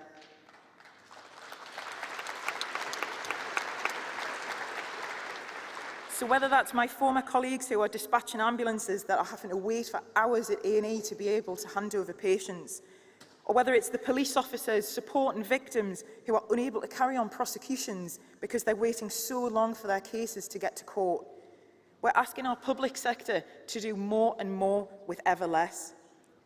And at this conference, we have sent a strong signal that we will take this no more. We want properly funded services with the time to care. And conference, only a Labour government is going to deliver that. Let's get out there and fight for it.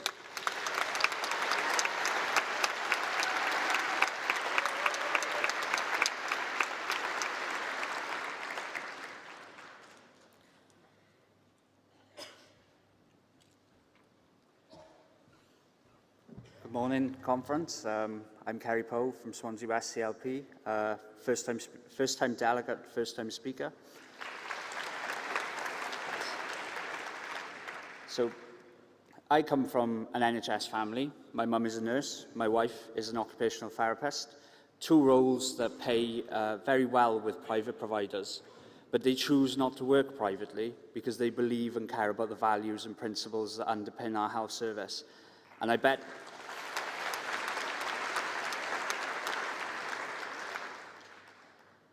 this goodwill is shared among many other healthcare workers. But goodwill alone isn't enough to sustain a national health service. Now, in Wales, we have a Welsh Labour government.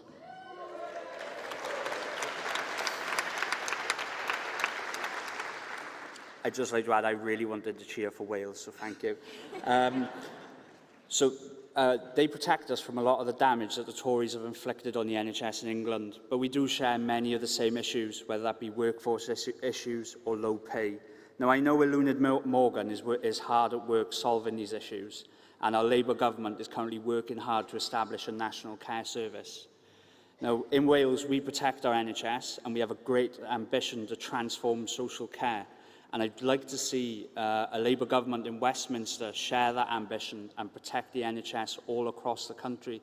So please support Composite 15. Thank you.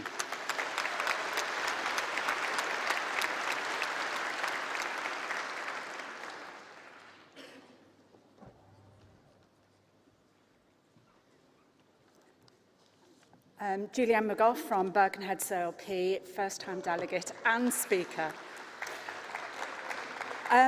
Forgive me for the first time I've spoken. It's actually going to be from a very personal perspective, and it's to support the universal primary and secondary school free meals motion. Thank you. This is a reminder that the motion should extend all the way to sixth form, and I'm going to explain why, hopefully by not crying during the middle of it. Last year, on a part-time contract with a local higher education authority provider, I was significantly below the average wage. On the surface, my son and I would seem to be okay.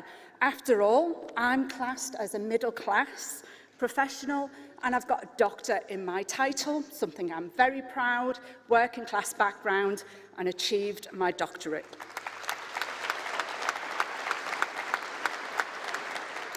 However, to reliably feed my son, I relied on food banks, social supermarkets, and kind friends. My son is 17, and he deserves a full belly.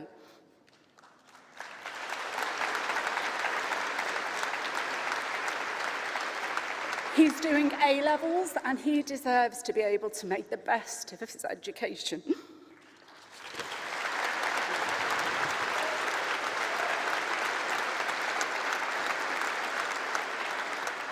As a parent of a child who needs fed even when that fridge is empty, I felt demoralised and my energy was sucked, and I was running for local election. And it's really hard to do that when you're worried about your kids.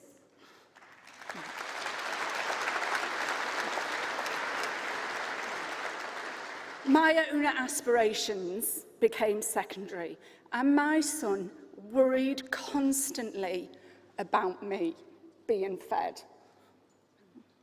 When children go hungry, it sucks the energy and drive of parents.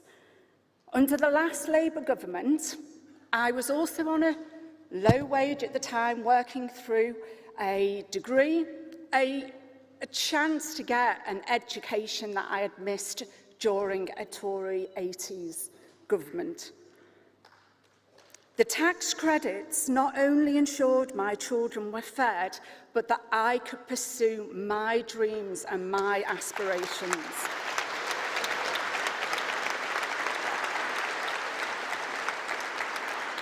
I urge conference not only to support the motion, but also to get out there and give working parents today the opportunities I had in the 1990s under the last Labour government.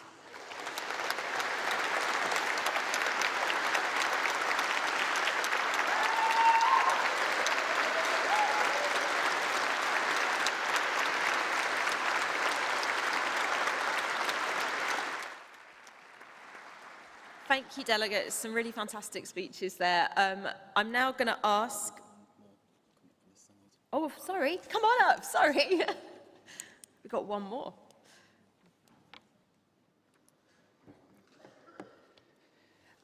Hello, I'm Rachel Palmer. I'm the Disability Officer and Delegate from Wigan CLP, and this is my first conference. I'm struggling a little bit today, so please be patient with me. As our community often says, I have run out of spoons. But I was elected as Disability Officer to represent disabled people and chosen as delegate because I'm one of those difficult women that gets things done.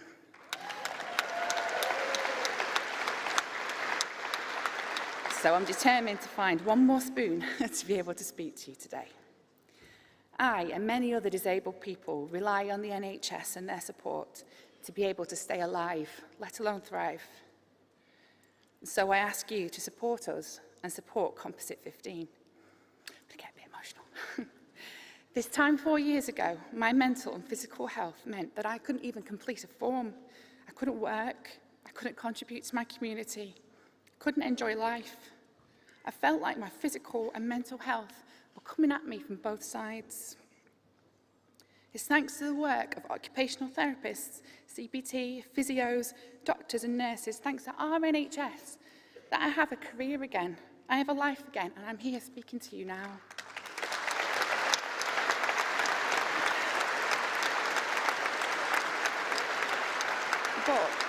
But it's been a fight. It's always a fight when you're disabled. Conference, when I was selected to be a delegate, I was excited to take part in debates and decision-making. When discussing accessibility yesterday, I was reminded that there is a ramp there. But this lectern may as well be at the top of a mountain if our disabled community isn't invited to speak at it. It's right that a number of disabled members have been able to speak today and be heard, but disabled people make up 21% of the population, and I believe we've been drastically underrepresented amongst those selected to speak over the past 4 days. Indeed, Composites 6 and 7 specifically mentioned the disabled community and social care users and stated that at all times the community should be the centre of discussions, yet we were not invited to speak on these composites. Several people spoke of well-loved disabled people they know, and while these speeches were wonderful and really moving, there are disabled people here, and we want to speak for ourselves. Conference, please make changes to ensure that in future disabled people are properly represented at this lectern, and please support Composite 15. Thank you.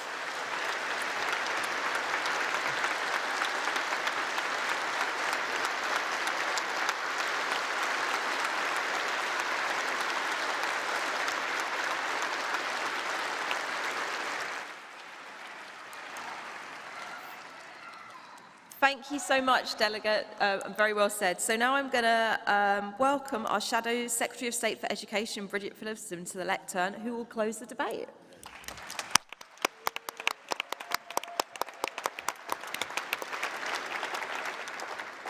Conference, it is the greatest privilege of all to be here today as Labour's Shadow Education Secretary, heading a fantastic team of Shadow Education Ministers, because nothing is more important to our futures than education. As Keir said yesterday, Labour will run towards the challenges of tomorrow. And if we are to solve the biggest challenges we face, spreading prosperity, tackling climate change, revitalising our communities and building a fairer, greener future, in a world where children born today will live into the next century, where workplaces are changing as never before, where reskilling throughout life is essential, then education must be at the heart of every part of that. And we must build a future where children come first.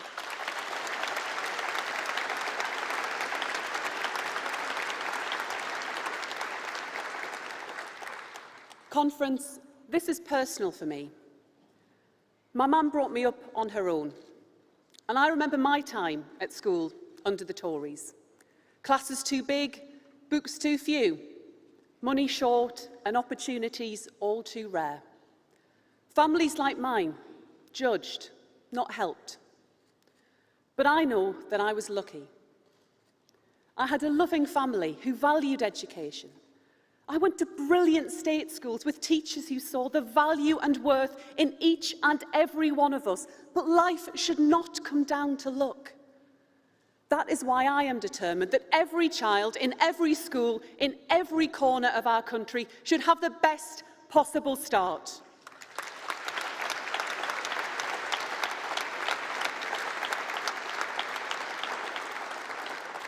So we need a fresh vision of that education. One that looks to the future, not to the past. A curriculum that prizes skills as well as knowledge, that values and nurtures creativity alongside academic success.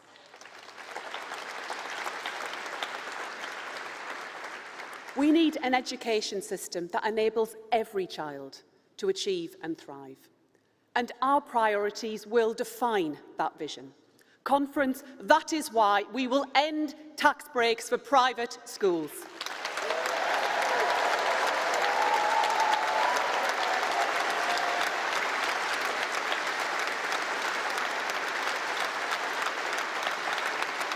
And we will use that money to deliver the most ambitious school improvement programme for a generation, thousands more teachers to help children excel in science and maths, and with access to sport, art, music and drama. Working with brilliant teachers, leaders, support staff and unions, we will drive up standards everywhere. And we will build a modern careers advice and work experience system. So young people right across our schools and colleges leave education ready for work and ready for life. Conference, it is the simple language of priorities. The Tories put the richest first, we put our children first.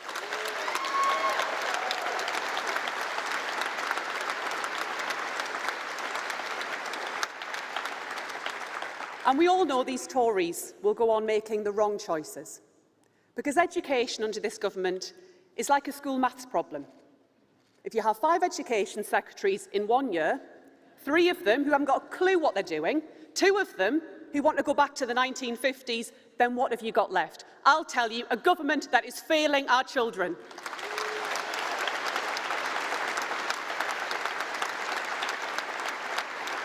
Childcare in crisis, a recovery programme in chaos, school buildings collapsing, and a skills system unfit for today, never mind tomorrow.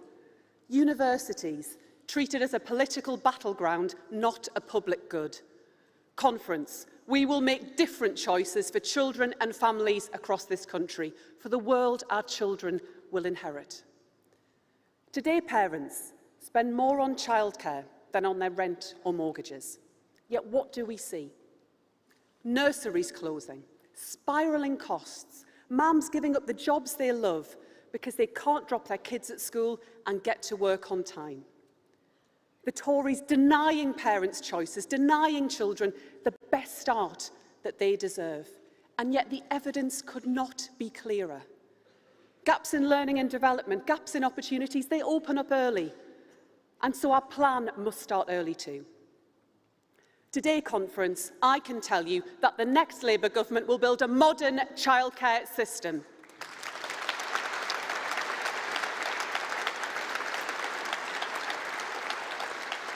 One that supports families from the end of parental leave right through to the end of primary school. One that gives our children the start to their day and the start to their life they deserve. One that gives parents time to succeed and our economy the chance to grow. Conference, as the first step on that road, today I can announce that we will introduce breakfast clubs for every child in every primary school in England.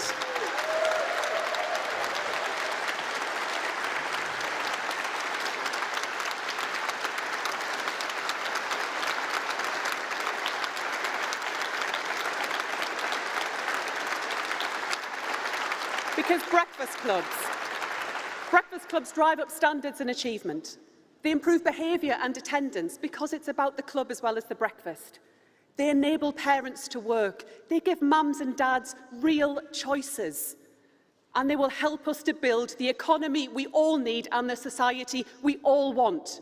And we will fund this landmark first step by restoring the higher income tax rate for the very richest.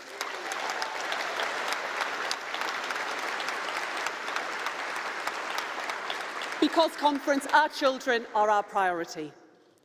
And while education starts in childhood, we all know it doesn't end there. The skills system should support people to reskill and upskill. It should support companies to invest in their future and in ours. Conference, it doesn't, it needs to change, and change it we will. That's why our announcement yesterday, building on the work of David Blunkett and the Council of Skills Advisors, is crucial.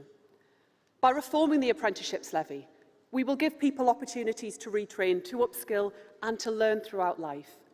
And we'll drive a focus on growth right across government by creating Skills England, to bring together businesses, unions and training providers to work in partnership, leading a national mission to upskill our country.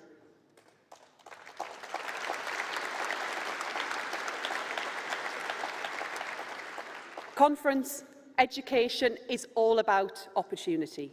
For each of us, for all of us, all our life long. But it's about opportunity for our whole country too.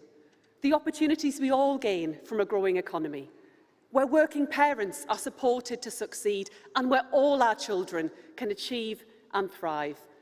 That is the society Labour wants to build.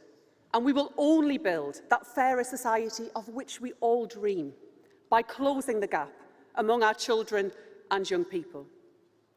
Conference, education transformed my life. I know it can transform every life. It will be my mission as your Education Secretary to make sure that it does. Thank you.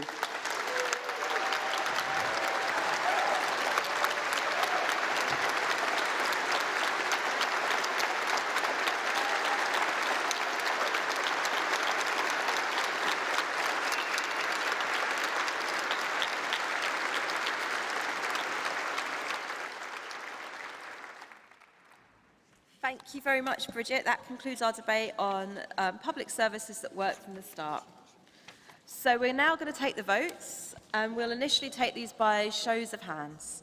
So first, we're going to take the references back on public services that work from the Policy Commission annual report. So first, the reference back from Socialist Health Association. All those in favour?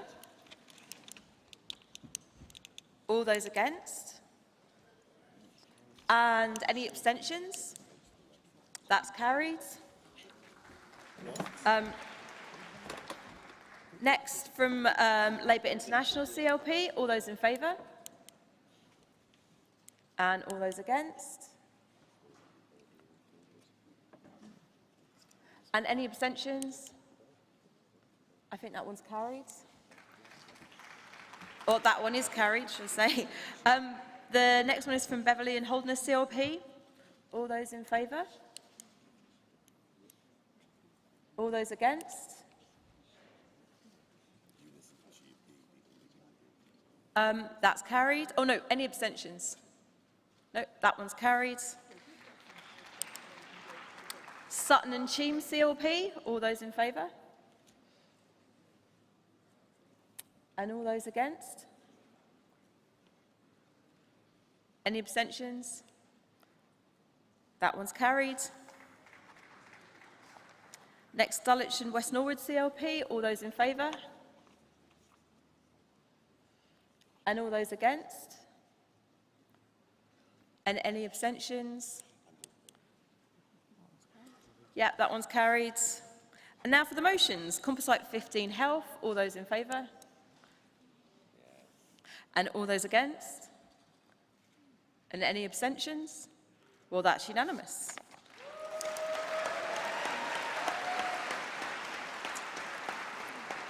Composite 16 Early Years and Childcare, all those in favour? And all those against? And any abstentions? And that is also unanimous. And finally, the emergency motion, Support for Children and Families. All those in favour? And all those against? And any abstentions? And Mary Turner would be so proud because that is carried. And now we're going to take the vote on the MPF report. Public Services that Work from the Start. Policy Commission Annual Report. All those in favour? And all those against? And any abstentions? And that is carried. So thank you, Conference. That concludes all the votes for Annual Conference 2022.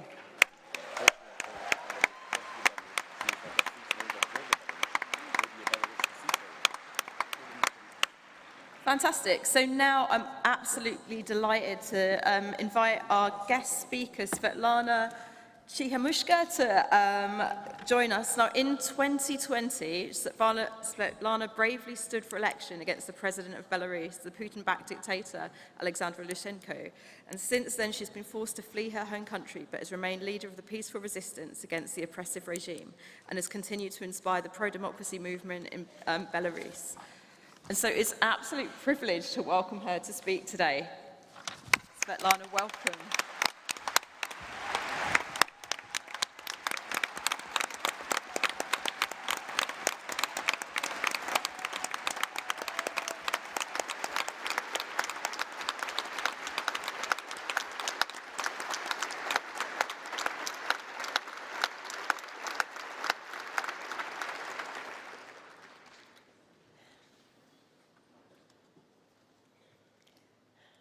Dear Keir Starmer, dear Conference, I have come here to tell you how I feel at such an important moment in our world's history. I'm happy to be with you here today. I'm happy that I'm not in a torture chamber like so many of my friends. I'm happy that my kids are with me and not in an orphanage. But I'm not happy that my husband is still in prison, and I have no idea how he is. I'm not happy that so many families in Belarus are being harmed, that so many of my people are victims of such horror. And I'm not happy that I can't go back home to my beloved Belarus, which has lost its freedom and independence. Some of you might not know this, but 2 years ago I was an ordinary housewife, raising 2 wonderful children, and I had no interest in politics. The very thought on going on a stage like this was a nightmare for me.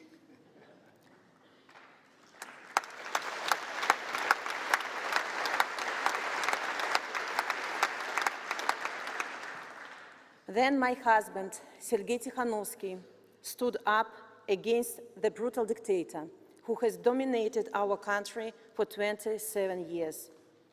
Sergei said, "I will challenge the president." The dictator responded, "No, you will not." And Sergei was locked up. My children, whom I now only see at weekends, ask me when their dad will come home. And I still don't know how to explain that their dad has been sentenced to 18 years in prison. To support my husband, I decided to put my name on the ballot for president. Surprisingly, the dictator accepted my candidacy. He let me stand as a joke. "No one will never vote for a woman," he said. But guess what? I won.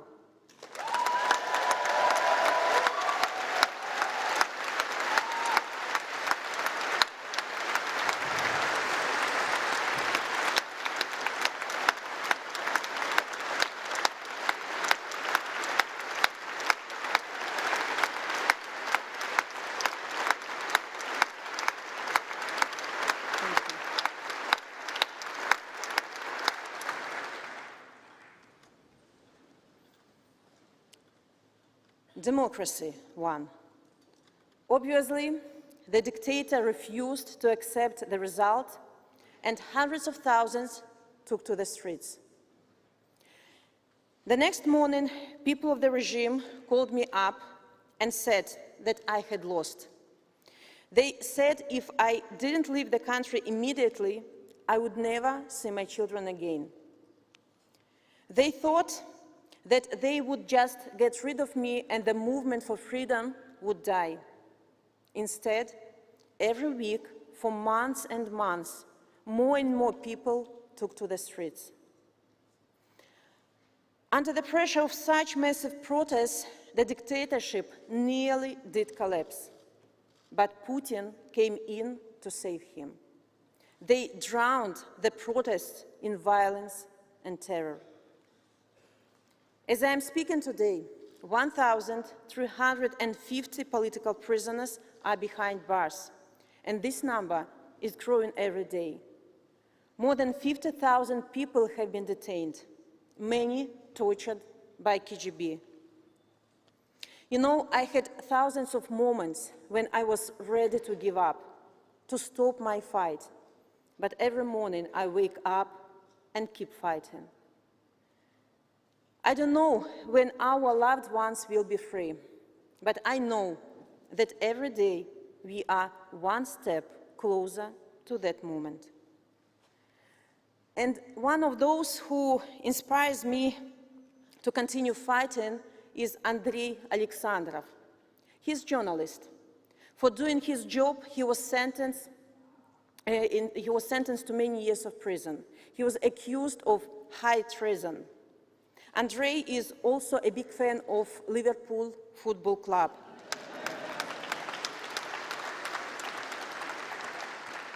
You know, people who shared a cell with him have told me that every day Andrei sings, "You will never walk alone."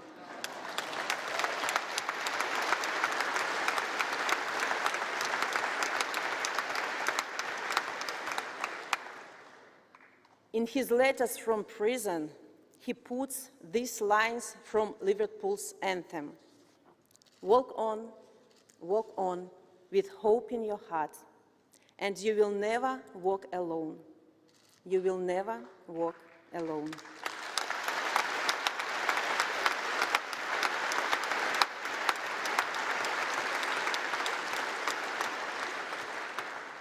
And you never, on our path to freedom and democracy, we never walked alone. You can't even imagine how much support we have received from all over the world. After events in Belarus in 2020 and in Ukraine in February 2022, the world woke up to what tyranny really means and understood why it has to be defeated. The world now understands that human rights and the defense of freedom is not a local issue, and that true democracies must stand together to defend each other.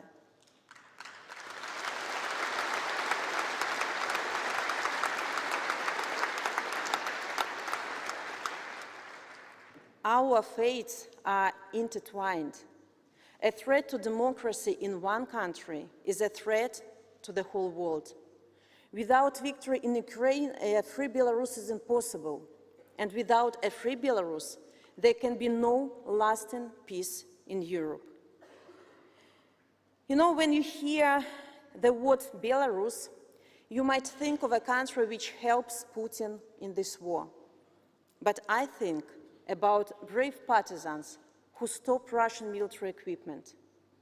I think about Belarusian military volunteers who are fighting in Ukraine.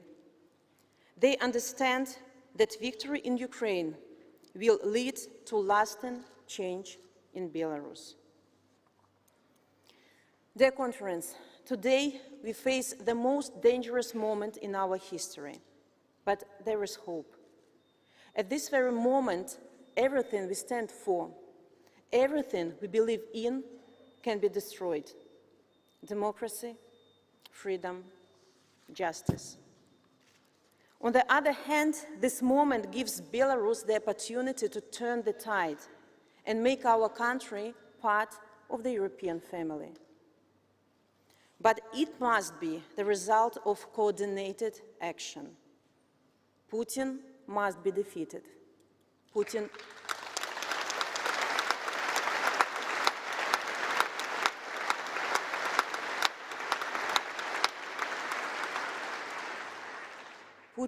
must be defeated. Putin will be defeated.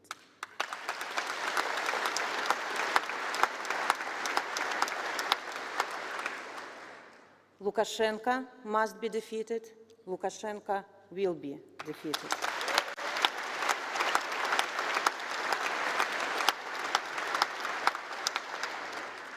You know, today I didn't come here to lecture you. I came here today to thank you. Because Britain understands our fight. The very first people expelled by the regime were 2 female British diplomats. It was the UK who immediately reacted to the political crisis in Belarus. It has introduced and tightened sanctions on the regime. It was the UK who immediately launched the program of assistance to media, civil society, and supported us in the OSCE and the United Nations, in the G7 and the Council of Europe. British parliamentarians adopted the cause of political prisoners, including Lord George Foulkes and Sir Tony Lloyd, the chairperson of all-party parliamentary group for Belarus.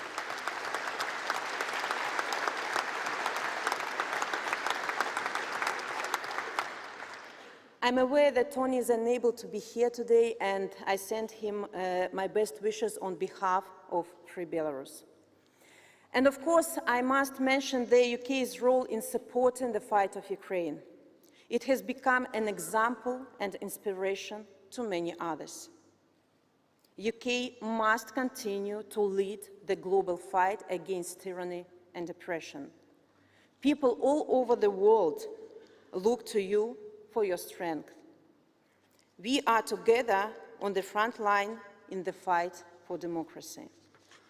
And let me assure you, we will not stop. Belarusians will not stop until all political prisoners are released, until every Russian soldier leaves our country, until we hold trials for crimes against humanity, until we get our country back.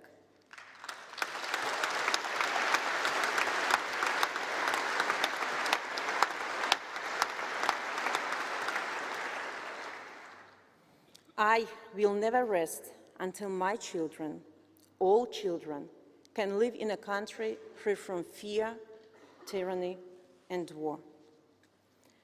I came here to say that we need you, and we need each other. This is not an easy fight, but thanks to you, thanks to your passion, thanks to your continued support, I know that we will win.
Thank you so much, Svetlana. There are no words, really. That was just amazing.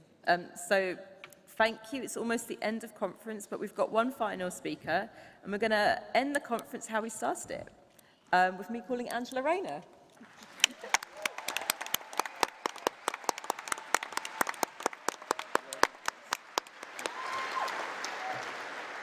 Thank you, conference, and wow, thank you, Svetlana. What a speech. And the sacrifice that Svetlana has made for her country, she sets an example to us all.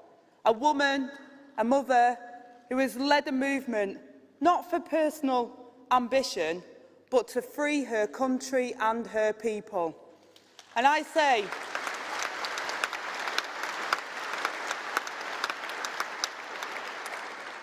the Labour Party stands with you, and a Labour government would do too.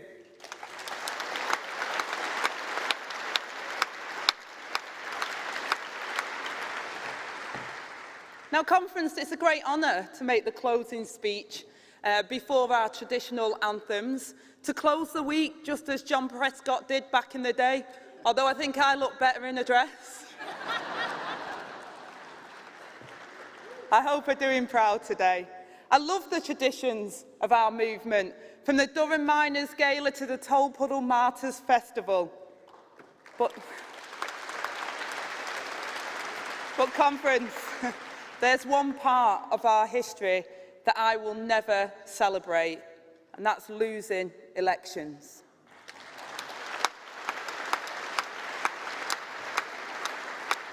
Just think how it will feel meeting here in this hall in a few years' time after a term of a Labour government, back in power.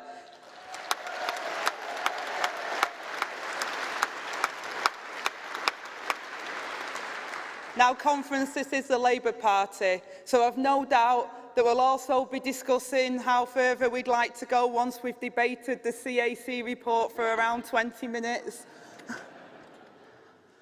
But, conference, what I will say is when the Tories deliver 1% of what they promise, they talk endlessly about that 1%, and we never hear about the list of broken promises. When we deliver 99% of what we promise, we talk endlessly about the 1% we didn't instead.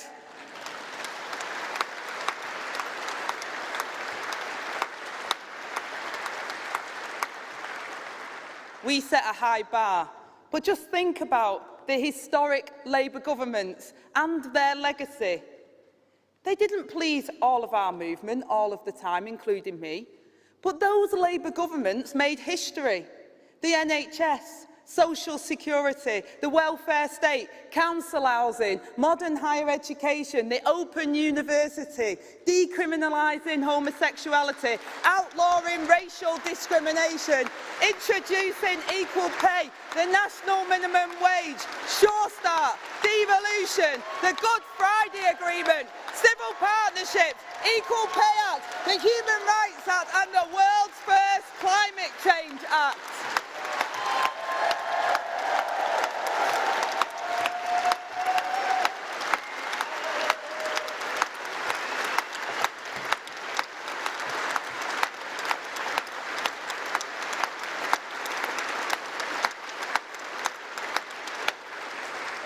And conference, if we're not proud of ourselves, don't expect anyone else to do it for us.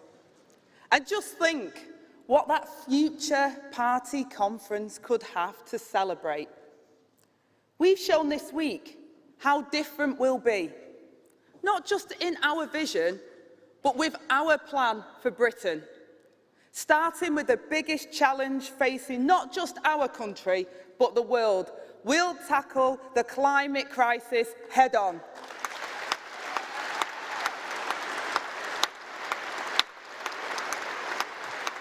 We will protect our people and our planet, and we will pull out all the stops to build a fairer and greener Britain.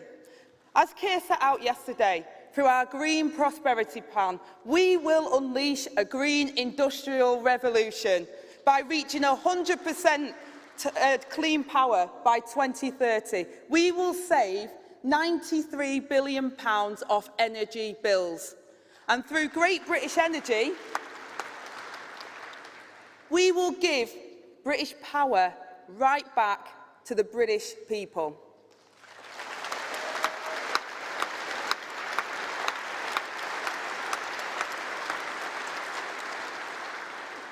Now, conference, I said on Sunday that a moment of choice is upon us.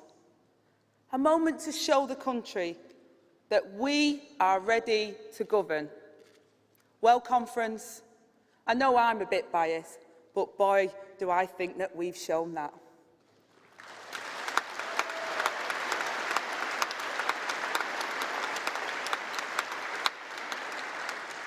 Now, it isn't just that we have better policies, although we do. It isn't just that we will be more competent, although we will.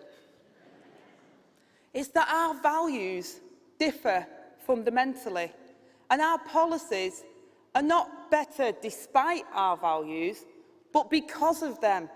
Labour values, the country's values too.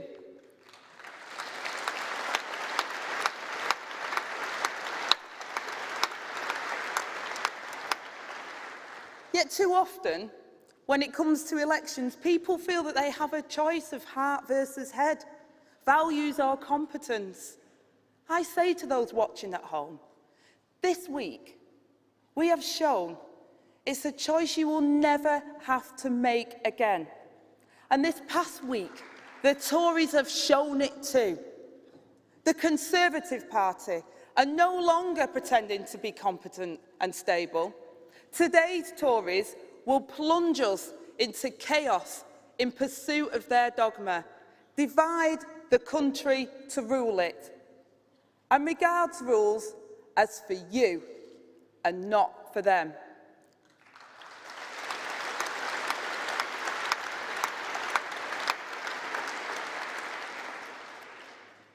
I mean, they said tough on crime. They brought crime to number 10. Defenders of the free market, the market's in free fall. England's green and pleasant land, frack it.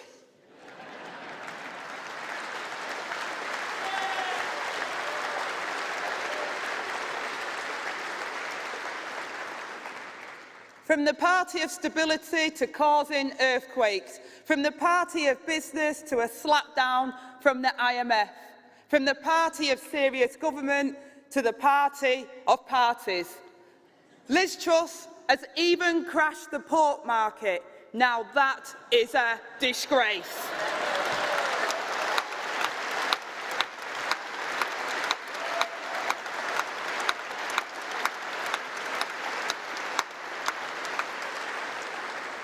Now, you'd think that snouts in the trough was one of the things that they could manage. When interest rates were low and borrowing was cheap, they sacrificed public services for austerity. Now they're borrowing just as interest rates are soaring. To think this was the party that claimed they were for sound money. That's what one high-flying new Tory MP certainly thought back in 2012. He wrote a pamphlet demanding a balanced budget every year. He said, fiscal prudence is the very least we should expect from a Chancellor, and if they failed, they should face a 20% pay cut. I tell you what, that Tory MP must be absolutely furious with the new Chancellor, except he is the new Tory Chancellor.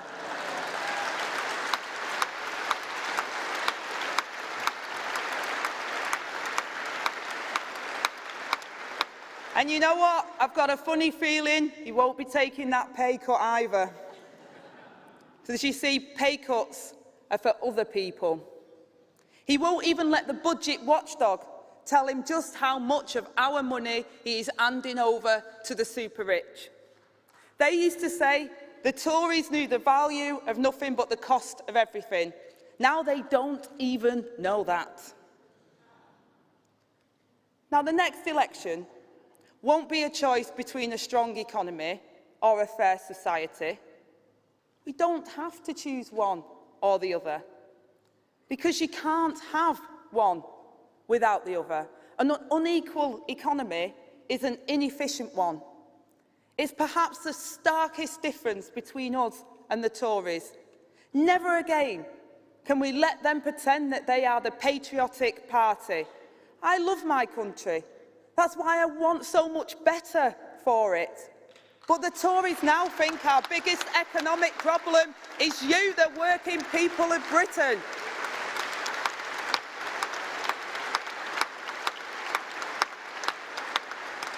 And while they think you are the country's greatest weakness, we know that you are our greatest strength. And that's why Rachel and I will make the minimum wage a real living wage.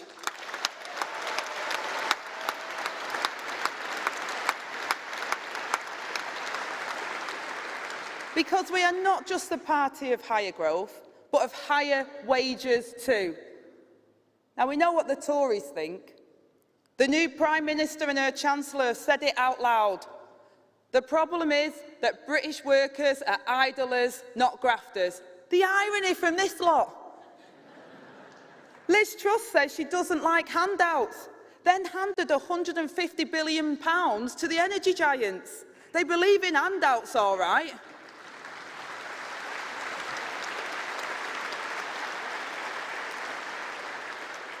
And it's the same with their other top priority, unlimited bankers' bonuses.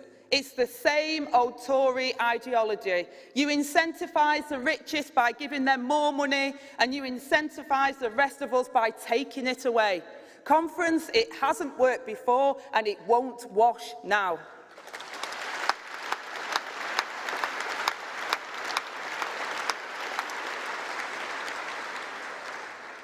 Now, I know they'd rather forget it, but we're now in 12 years into Tory government, even if we are on our fourth Prime Minister. And where are they now? David Cameron, the privatised Prime Minister sold to Greensill. What was his greatest achievement? Fooling the Lib Dems. Not exactly a high bar.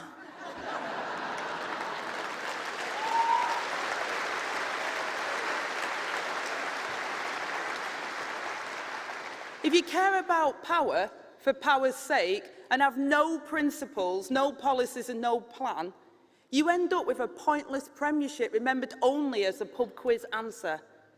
And then, of course, we had Theresa May.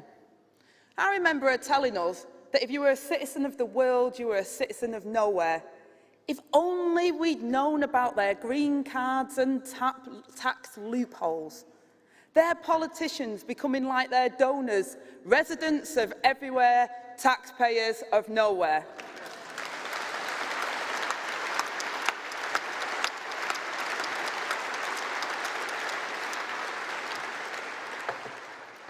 And then there's Boris Johnson.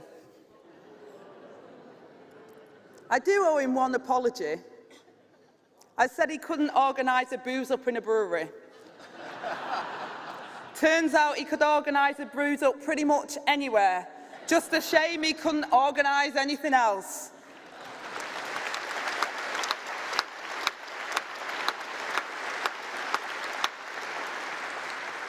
Now, we're a party with a serious plan. He had a plan for a serious party.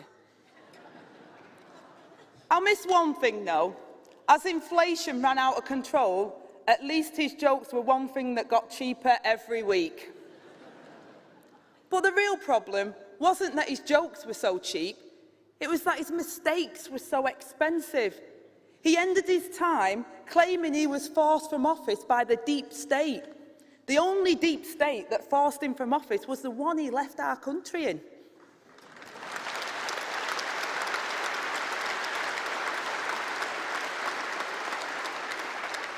Sorry, conference, I had to use all of my Boris lines now while he's still remembered and while everyone knows who he is, before he becomes a footnote in the failure of the history books.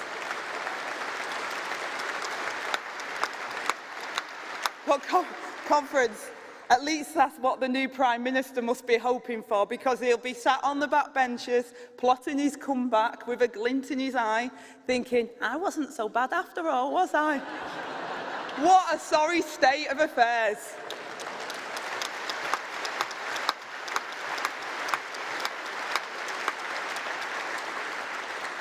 And what does Liz Truss have to say after a decade in government? Apparently, they were wrong all along. She's now asking for 7 years to fix it, yet offering us even more of the ideology that caused the problems in the first place. She doesn't just think that we're lazy, she must think that we're stupid as well. And that brings me to this new government, openly chosen for loyalty, not ability, a ministry of all the talentless.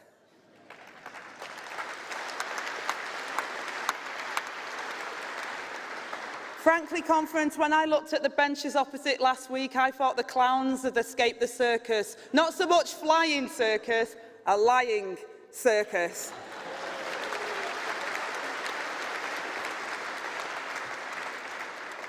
Now, maybe I'm being unfair. My new opposite number, her first act was to get to grips with the real crisis in our NHS, the spread of a new and dangerous contagion. Not the Omicron variant, the Oxford comma. Now, that's a comma before the word and, in case you were wondering. Something like this sentence. GPs are overwhelmed. Ambulances not turning up. Beds are full. Waiting times are rocketing. The NHS is starved of investment. And it's all the fault of the Tory decisions.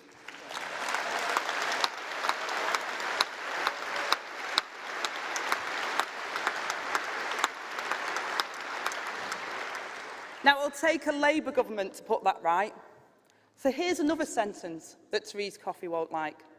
A Labour government will double the number of district nurses, train 5,000 new health visitors, create 10,000 nursing places, double the number of medical students, and we will pay for it by reversing your handouts to the wealthiest few.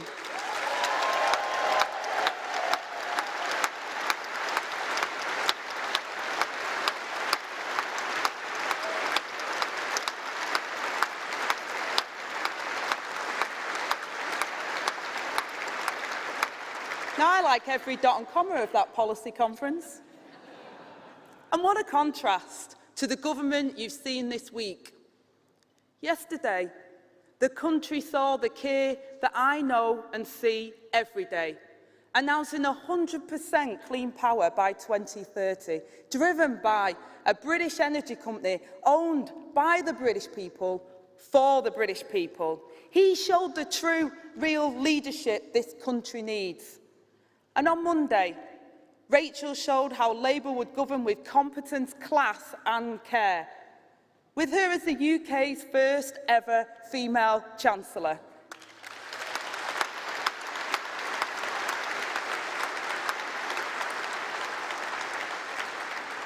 Setting out our National Wealth Fund to give the British public a share of the wealth that they create, and a genuine living wage that matches the cost of living. And I just want to thank my own front bench team, Rachel, Justin, Imran and Flo and Fleur, for all that they have done. We have set out our 5-point plan for national procurement to tackle waste, sleaze and lies, and unleash the power of public spending. Our Fair Work standard to raise working conditions across the economy, alongside our New Deal for working people. And we haven't stopped there. Our whole shadow cabinet has shown we are a team with a plan. 70% home ownership, our renters' charter, a clamp down on buy-to-let, council housing, council housing, council housing.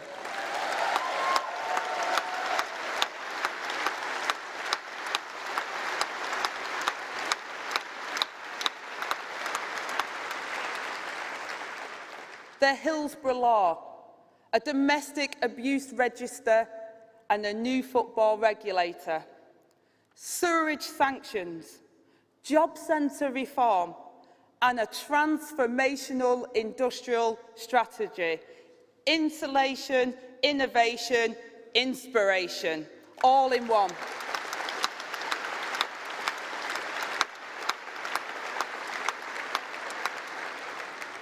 $13,000 more police officers to keep our communities safe. New Navy ships built by unionised workers in British shipyards. Closing the tax break for private schools to fund education for all.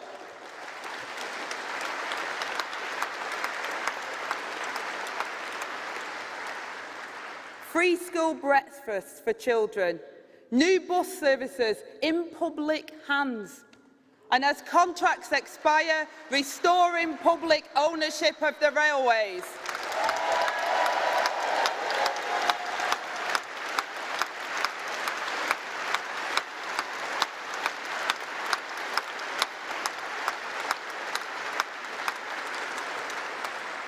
Conference, our shadow cabinet has shown what a Labour government will be. Radical, responsible, realistic. But delivering this message would be absolutely impossible without all of you. Our brilliant activists who campaign through the wind and the rain, and that's just outside this building. If you ever needed proof that an onshore wind farm can deliver, get outside the Pullman.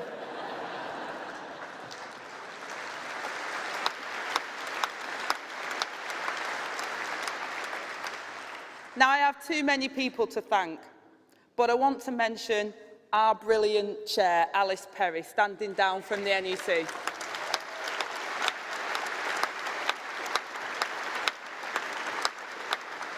And Diana Holland, who is stepping down as party treasurer after 12 years.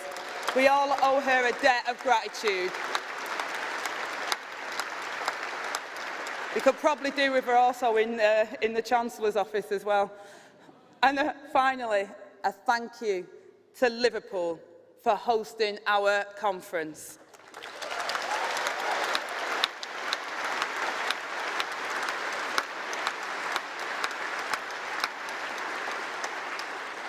Now, while the Tories would be ashamed to show their face here, you've shown us the warmth and the pride that defines this city. Conference this week, we have shown how together we will transform this country, and the depth and the talent across our whole party. And we've come together to honour our history as only Labour can. Be in no doubt, the times ahead are going to be tough. But now let's rise to the moment and deliver for working people of Britain. Let's build a fairer, greener future with a Labour government in power once again. Thank you.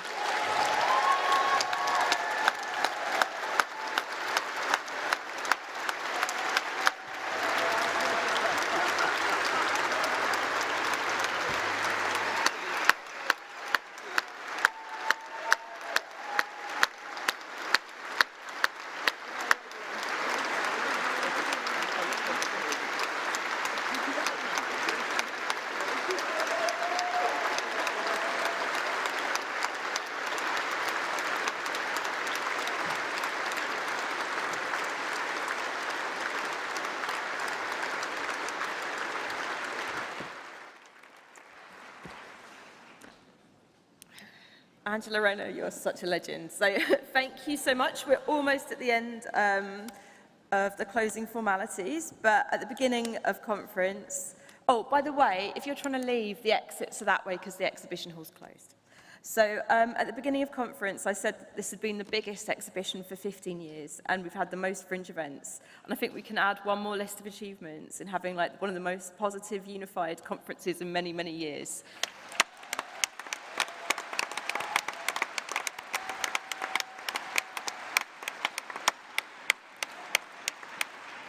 We don't know when the general election will come, but it's very clear we're ready for it. Yeah, and thank you. One more thing as well. I'd love to have a round of applause for the venue, the security staff, the cleaners, everyone who's done such a great job here in Liverpool.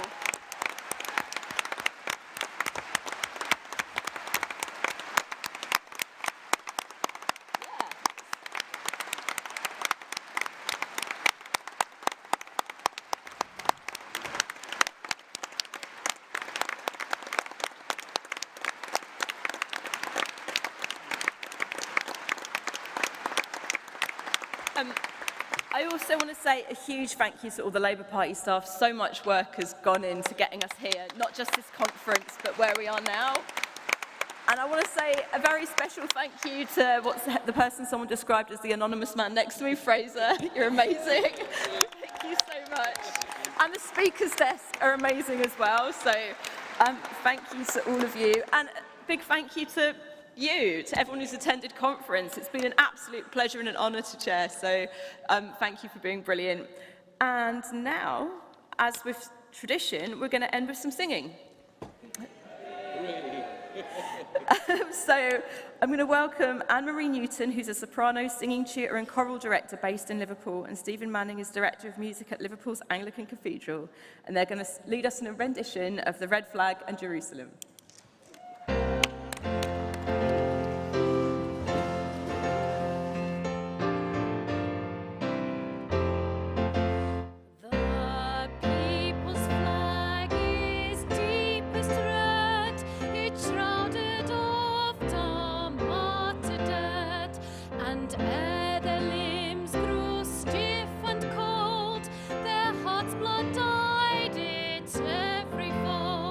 Then raise